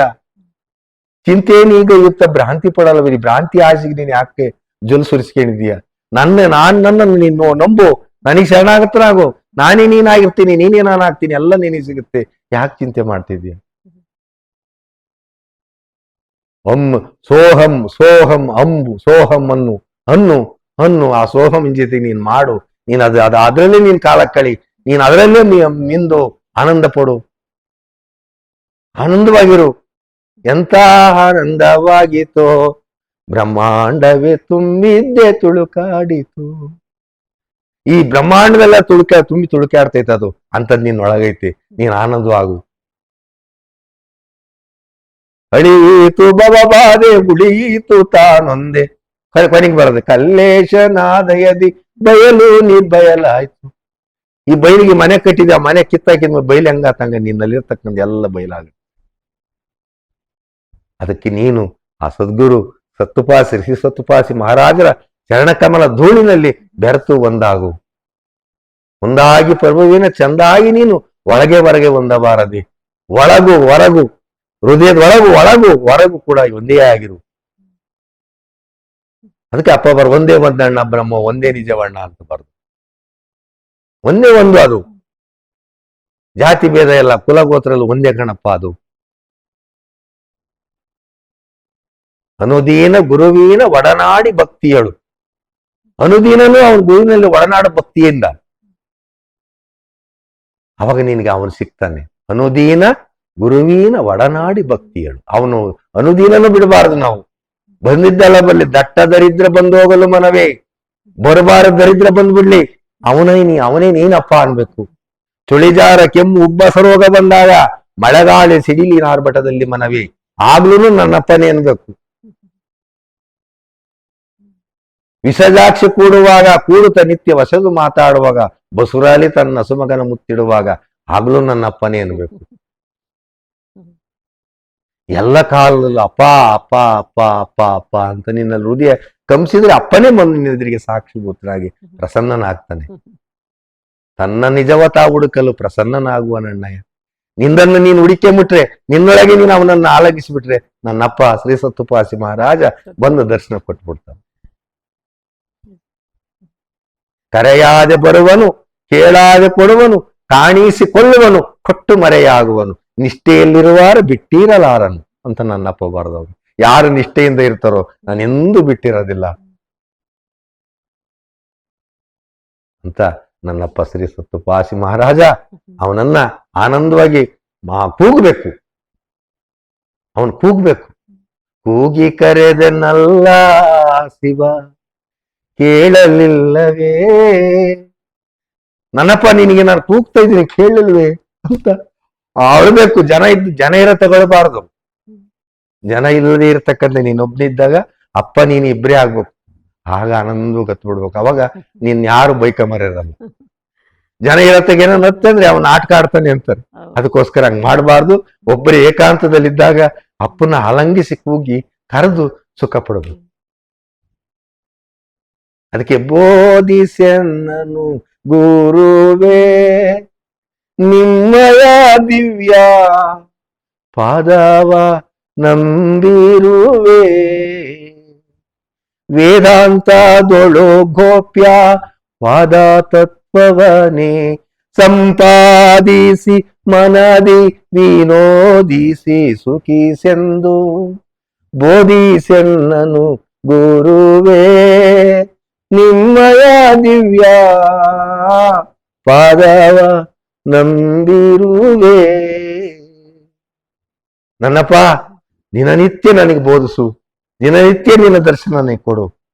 ವೇದಾಂತ ಅಂದ್ರೆ ಈ ದೇಹನೇ ಒಂದು ವೇದಾಂತ. ಕಣ್ಣು ಈ ಕಣ್ಣು ನಿನ್ನನ್ನೇ ನೋಡಂತದ್ದು ಕೊಡು ನನ್ನಪ್ಪ. ಕಿವಿ ನಿನ್ನ ನಾಮವನ್ನೇ ಶಬ್ದವನ್ನು ಕೇಳಂತದ್ದು ಕೊಡು ನನ್ನಪ್ಪ. ಉಸುರು ನಿನ್ನ ನಾಮವನ್ನೇ ನುಡಿಯಂತದ್ದು ಕೊಡು ಅಪ್ಪ. ನಾಲಿಗೆ ಈ ಜಿಮ್ಮೆಗಳಿಗೆ ನಿನ್ನನ್ನೇ ನುಡಿತಕ್ಕಂಥದ್ದು ನನಗೆ ದಯಪಾಲಿಸು ನನ್ನಪ್ಪ. ತಾಳ ಯಾವಾಗಲೂ ನಿನ್ನ ನಾಮಕ್ಕೆ ತಾಳ ಹಾಕಂತೆ ನನ್ನ ಕೈಗಳನ್ನು ಮಾಡು. ಯಾವಾಗಲೂ ನಿನ್ನ ಕ್ಷೇತ್ರಕ್ಕೆ ನಡೆಯುವಂತೆ ನನ್ನ ಕಾಲುಗಳನ್ನು ನನ್ನ ನಿಲ್ಲಿಸು. ಬೇರೆದಕ್ಕೆ ಇನ್ನ ಇರಿಸ್ಬೇಡ ನನ್ನ ತಂದೆ. ನಿನ್ನ ಹೊರತು ಇನ್ನೇನು ಬೇಡ ನನ್ನಪ್ಪ ಅಂತಕ್ಕಂಥದ್ದು ನಮ್ಮ ಹೃದಯದಲ್ಲಿ ಬಂದಿದ್ದೆ ಸತ್ಯವಾದ್ರೆ ಶ್ರೀ ಸತ್ವಪಾಸಿ ಮಹಾರಾಜ ಬಂದು ಬಾಚಿ ತಪ್ಕೊಂಡ್ಬಿಡ್ತಾರೆ. ಆ ದಿವ್ಯ ಪಾದಗಳನ್ನ ಇಷ್ಟು ಆಶ್ರಯಿಸಿರೋದಕ್ಕೆ ಅಪ್ಪ ನಿಮ್ಗೆ ದಿವ್ಯಾನಂದ ಅಂತ ನಾಮಕರಣ ಮಾಡಿಬಿಟ್ಟಿದ್ದಾರೆ. ಅದು ಅಪ್ಪನಿಗೆ ಗೊತ್ತು. ಅದಕ್ಕೆ ದಿವ್ಯಾನಂದ ಮಹಾರಾಜ ಅಂತ ಇಟ್ರು. ಎಷ್ಟೋ ಜನ ಕೇಳಿದ್ರು ಯಾಕೆ ನಿಮ್ಮನ್ನು ದಿವ್ಯಾನಂದ ಮಹಾರಾಜರು ಅಂತ ಕೇಳಿದ್ರು. ನನಗೆ ಗೊತ್ತಿಲ್ಲ, ನನ್ನ ಅಪ್ಪ ಇಟ್ಟಿದ್ರೆ. ದಿವ್ಯ ಪುರಹಾಪುರದಲ್ಲಿ ನನಗೆ ಅಲ್ಲಿ ದತ್ತನ ಅಂದ್ರೆ ಶ್ರೀಪಾದ ವಲ್ಲಭರು ಅಲ್ಲ, ಶ್ರೀಪಾದ ವಲ್ಲಭರ ಆ ಕೃಷ್ಣಾ ನದಿಯಲ್ಲಿ ಶಿವಲಿಂಗವನ್ನು ಮಾಡಿ ಆ ಶಿವಲಿಂಗದ ಮುಂದೆ ಈ ಮಂತ್ರೋಪದೇಶವನ್ನು ಮಾಡಿದ್ರು. ಮಾಡಿ ದಿವ್ಯಾನಂದ ನೀನು ದಿವ್ಯಾನಂದನಾಗಿರಪ್ಪ, ನೀನ್ ಚೆನ್ನಾಗಿರು, ಬಹಳ ಕಷ್ಟ ಅನುಭವಿಸಿದ್ಯಾ, ನೀನ್ ಚೆನ್ನಾಗಿರು ಅಂತ ಉಪದೇಶವನ್ನ ಮಾಡಿದ್ರು. ಮತ್ತೆ ನಮ್ಗೆ ಉಪದೇಶ ಮಾಡಿದ್ರು. ಎರಡನೇ ಉಪದೇಶ ಅಂತ ಹೇಳ್ಬಿಟ್ಟು ಇಲ್ಲೇನೆ ಕೈದಾಳಕ್ಕೆ ಭಿಕ್ಷಕ್ಕೆ ಹೋಗಿದ್ವಿ. ಭಿಕ್ಷಕ್ಕೆ ಹೋದ್ ಬಂದ್ಮೇಲೆ ಅಪ್ಪ ಆ ಭಿಕ್ಷಕ್ಕೆ ಹೋಗಿ ಬಂದು ಕೂತ್ಕೊಂಡೆ, ನೀವಿಬ್ರು ಇಲ್ಲೇ ಕೂತ್ಕೊಳ್ರಿ ಅಂತ ಹೇಳಿದ್ರು ನಾಗಲಿಂಗ ಸ್ವಾಮಿನೂ ನಾನು. ನಾವೇನ್ ಮಾಡಿದ್ವಿ, ಬಂದವರು ಅಲ್ಲೇ ಕೂತ್ಕೊಂಡೆ. ಅಪ್ಪ ರಾತ್ರಿ 7:15 ಆದ್ರೂ ಅಪ್ಪ ಹೊರಗೆ ಬರ್ಲಿಲ್ಲ. ನಾವಿಬ್ರು ಅಲ್ಲೇ ಕೂತಿದ್ವಿ. 7:15 ಆದ್ಮೇಲೆ ಇನ್ನೇನು ಪಲ್ಲಕ್ಕಿ ಆಗ್ಬೇಕು. ಅವಾಗ 7:15 ಆದ್ಮೇಲೆ ಅಪ್ಪ ಕೈ ಬೀಸಿ ಕರೆದ್ರು. ಹೋದ್ವಿ. ಭಯ ನಮಗೆ, ಗುರುವಿನ ಹತ್ರಕ್ಕೆ ಹೋಗ್ಬೇಕಂದ್ರೆ ಭಯ. ಯಾಕಂದ್ರೆ ಎಷ್ಟು ಭಯದಿಂದ ಗುರುವಿನ ಹತ್ರ ಇರ್ತೀಯೋ ಅಷ್ಟು ನಿನಗೆಲ್ಲವೂ ಸಿಗುತ್ತೆ ಅನ್ನೋದು ನಾವು ಅದನ್ನ ಮನಗಂಡಿದೀವಿ. ಹಂಗೆ ನಾವು ದೂರ ನಿಂತ್ಕೊಂಡಿದ್ವಿ. ಬಂದ್ರಪ್ಪ ಒಳಕ್ಕೆ ಅಂತ ನಮಗೆ ಭಯ. ಒಳಗಡೆಗೆ ಹೋದ್ವಿ. ಆಗ ನಾಗಲಿಂಗ ಸ್ವಾಮಿಗೂ ಮತ್ತೆ ನಮಗೂ ಇಬ್ಬರನ್ನು ಏಕಾಂತದಲ್ಲೇ ಕುಂಡ್ರಿಸಿ ಇಬ್ಬರಿಗೂ ಒಂದೇ ಸರಿ ಇದರಲ್ಲಿ ಉಪದೇಶ ಮಾಡಿದ್ರು ನನ್ನಪ್ಪ ಶ್ರೀ ಸತ್ವಪಾಸಿ ಮಹಾರಾಜರು. ಈ ಪಾಮರರನ್ನ ಧನ್ಯರನ್ನಾಗಿ ಮಾಡಿ ನೀವು ಸುಖವಾಗಿ ಈ ಜಗತ್ತಿನಲ್ಲಿ ಆನಂದವಾಗಿರ್ರಪ್ಪ. ಎಷ್ಟು ಕಷ್ಟಪಟ್ಟಿದ್ದೀರಾ, ನೀವು ಚೆನ್ನಾಗಿರ್ರಿ, ಗುರು ಇದ್ದಾನೆ ನಿಮ್ಮ ಹಿಂದೆ, ಕನ್ನೇಶ ನಿಮ್ ಜೊತೆಗಿದ್ದಾನೆ ಅಂತ ಹೇಳಿ ಹರಿಸಿ ನಮ್ಮನ್ನ ಇದನ್ನ ಮಾಡಿದ್ರಮ್ಮ. ಹಂಗಾಗಿ ನೀವೆಲ್ಲರೂ ನನ್ನ ಅಪ್ಪನ ಸೇವಕರಾಗ್ರಿ, ನನ್ನ ಅಪ್ಪನಿಗೋಸ್ಕರವಾಗಿ ನಿಮ್ಮ ಮನಸ್ಸನ್ನ ಇಡ್ರಿ. ಒಂದು ಕ್ಷಣನೂ ಬಿಡದಂತೆ ಆ ಶ್ರೀ ಸತ್ವಪಾಸಿ ಮಹಾರಾಜು ಶ್ರೀ ಸತ್ವಪಾಸಿ ನಮಃ, ಶ್ರೀ ಸತ್ವಪಾಸಿಯೇ ನಮಃ, ಶ್ರೀ ಸತ್ವಪಾಸಿಯೇ ನಮಃ ಅಂತ ನಿಮ್ಮಲ್ಲಿ ಬಂದಿದ್ದೆ. ನಿಜವಾದ್ರೆ ಆ ಶ್ರೀ ಸತ್ವಪಾಸಿ ಮಹಾರಾಜ ನಿಮ್ಮ ಮನೆಯಲ್ಲಿ ನಿಮ್ಮ ಕೆಲಸ ಮಾಡ್ಕೊಡ್ತಾನೆ ಅಂತ ನನ್ನ ಒಂದು ಆಶೆ. ಸುಮಾರು 35 ವರ್ಷಗಳಿಂದಲೂ ಗುರುವಿನ ಹೊರತಾಗಿ ಇನ್ನೇನನ್ನೂ ಬಯಸದೆ, ಗುರುವೇ ಸಕಲವು, ಗುರುವೇ ಶಿವನು, ಗುರುವೇ ದೈವ, ಗುರುವೇ ಸರ್ವಸ್ವ ಅಂತ ಭಾವಿಸಿ ಅಂತರಂಗದಲ್ಲಿ ಬಹಿರಂಗದಲ್ಲಿ ಜೀವನದಲ್ಲಿ ಎಂಥ ಕಷ್ಟಗಳು ಎದುರಾದ್ರೂ ಕೂಡ ಗುರು ಪಾದವೇ ಸಾಕು, ಗುರು ಪಾದವೇ ಬೇಕು, ನಿನ್ನ ಬಿಟ್ಟು ಇನ್ನೇನೂ ಬೇಡ ಎಂಬಂತ ನಿರ್ಮಲವಾದ ಒಂದು ಮಗು ತಾಯಿಯನ್ನು ಆಶ್ರಯಿಸಿದಂತೆ ಗುರುವನ್ನ ಆಶ್ರಯಿಸಿ ಗುರುವಿನ ಸಂಪೂರ್ಣ ಕೃಪಾಶೀರ್ವಾದಕ್ಕೆ ಪಾತ್ರರಾಗಿ ಗುರುವಿನಿಂದ ದಿವ್ಯಾನಂದರೆಂದು ಬಿರುದಾಂಕಿತರಾಗಿ ಈಗ ತೊರೆಹೋಬನಹಳ್ಳಿಯಲ್ಲಿ ಸತ್ಯಶನೇಶ್ವರ ಅಪ್ಪನ ಆಶ್ರಮದಲ್ಲಿ ನಿರಂತರವಾಗಿ ಅಪ್ಪನನ್ನು ಆರಾಧಿಸುತ್ತಿರುವಂತ ಪೂಜ್ಯ ದಿವ್ಯಾನಂದರಿಗೆ ಅವರ ಪಾದಕಮಲಗಳಿಗೆ ಶರಣು ಶರಣು. ಈ ಸಂಚಿಕೆಯನ್ನ ಇಲ್ಲಿಗೆ ಮುಗಿಸೋಣ. ಕೊನೆಯಲ್ಲಿ ಒಂದು ಮಂಗಳಾರತಿಯನ್ನ ಹೇಳ್ಬೇಕು ಅಂತ ಕೇಳ್ಕೊಂಡು. ಆಯ್ತು. ಬೆಳಗನಿ ಬಾ ಬೆಳಗನಿ ಬಾ ಕಳವುಳ್ಳ ಜ್ಯೋತಿಯ ಬೆಳಗನಿ ಬಾ, ಕರ್ಪೂರದಾರತಿ ಕರದೊಳಗಿಡಕೊಂಡು ಶ್ರೀ ಸತ್ತುಪಾಸಿಗೆ ಬೆಳಗನಿ ಬಾಬಾ, ಬೆಳಗನಿ ಬಾ ಬೆಳಗನಿ ಬಾ ಕಳವುಳ್ಳ ಜ್ಯೋತಿಯ ಬೆಳಗನಿ ಬಾ. ಆರನು ಗೆದ್ದವ ಮೂರನು ತಿಳಿದವ, ಆರನು ಗೆದ್ದವ ಮೂರನು ತಿಳಿದವ ಶ್ರೀ ಸತುಪಾಸಿಗೆ ಬೆಳಗನಿ ಬಾಬಾ, ಬೆಳಗನಿ ಬಾ ಬೆಳಗನಿ ಬಾ ಕಳವುಳ್ಳ ಜ್ಯೋತಿಯ ಬೆಳಗನಿ ಬಾ, ಬೆಳಗನಿ ಬಾ ಬೆಳಗನಿ ಬಾ ಕಳವುಳ್ಳ ಜ್ಯೋತಿಯ ಬೆಳಗನಿ ಬಾ. ಅಂಗದಲ್ಲಿ ಲಿಂಗವ ತೋರಿದ ಶ್ರೀ ಸತ್ತುಪಾಸಿ, ಅಂಗದಲ್ಲಿ ಲಿಂಗವ ತೋರಿದ ಶ್ರೀ ಸತ್ತುಪಾಸಿಗೆ ಬೆಳಗನಿ ಬಾಬಾ, ಬೆಳಗನಿ ಬಾ ಬೆಳಗನಿ ಬಾ ಬೆಳಗನಿ ಬಾ ಕಳವುಳ್ಳ ಜ್ಯೋತಿಯ ಬೆಳಗನಿ ಬಾ. ದರೆಯೊಳು ದೊಡ್ಡೇರಿ ಪುರದೊಳು ನೆಲೆಸಿರುವ, ದರೆಯೊಳು ದೊಡ್ಡೇರಿ ಪುರದೊಳು ನೆಲೆಸಿರುವ ಶ್ರೀ ಸತ್ತುಪಾಸಿಗೆ ಬೆಳಗನಿ ಬಾಬಾ, ಬೆಳಗನಿ ಬಾ ಬೆಳಗನಿ ಬಾ ಕಳವುಳ್ಳ ಜ್ಯೋತಿಯ ಬೆಳಗನಿ ಬಾ, ಬೆಳಗನಿ ಬಾ. ಜಯವಾಗಲಿ ಜಯವಾಗಲಿ ಪರಮಹಂಸ ಸದ್ಗುರು ಶ್ರೀ ಸತ್ತುಪಾಸಿ ಅವರಿಗೆ ಅಖಂಡ ದಿಗ್ವಿಜಯವಾಗಲಿ. ಜೈ ಗುರುದೇವ ದತ್ತ. ಶ್ರೀ ಸತ್ತುಪಾಸಿ ಮಹಾರಾಜ್ ಕಿ ಜೈ, ಶ್ರೀ ಸತ್ತುಪಾಸಿ ಮಹಾರಾಜ್ ಕಿ ಜೈ, ಶ್ರೀ ಸತ್ತುಪಾಸಿ ಮಹಾರಾಜ್ ಕಿ ಜೈ.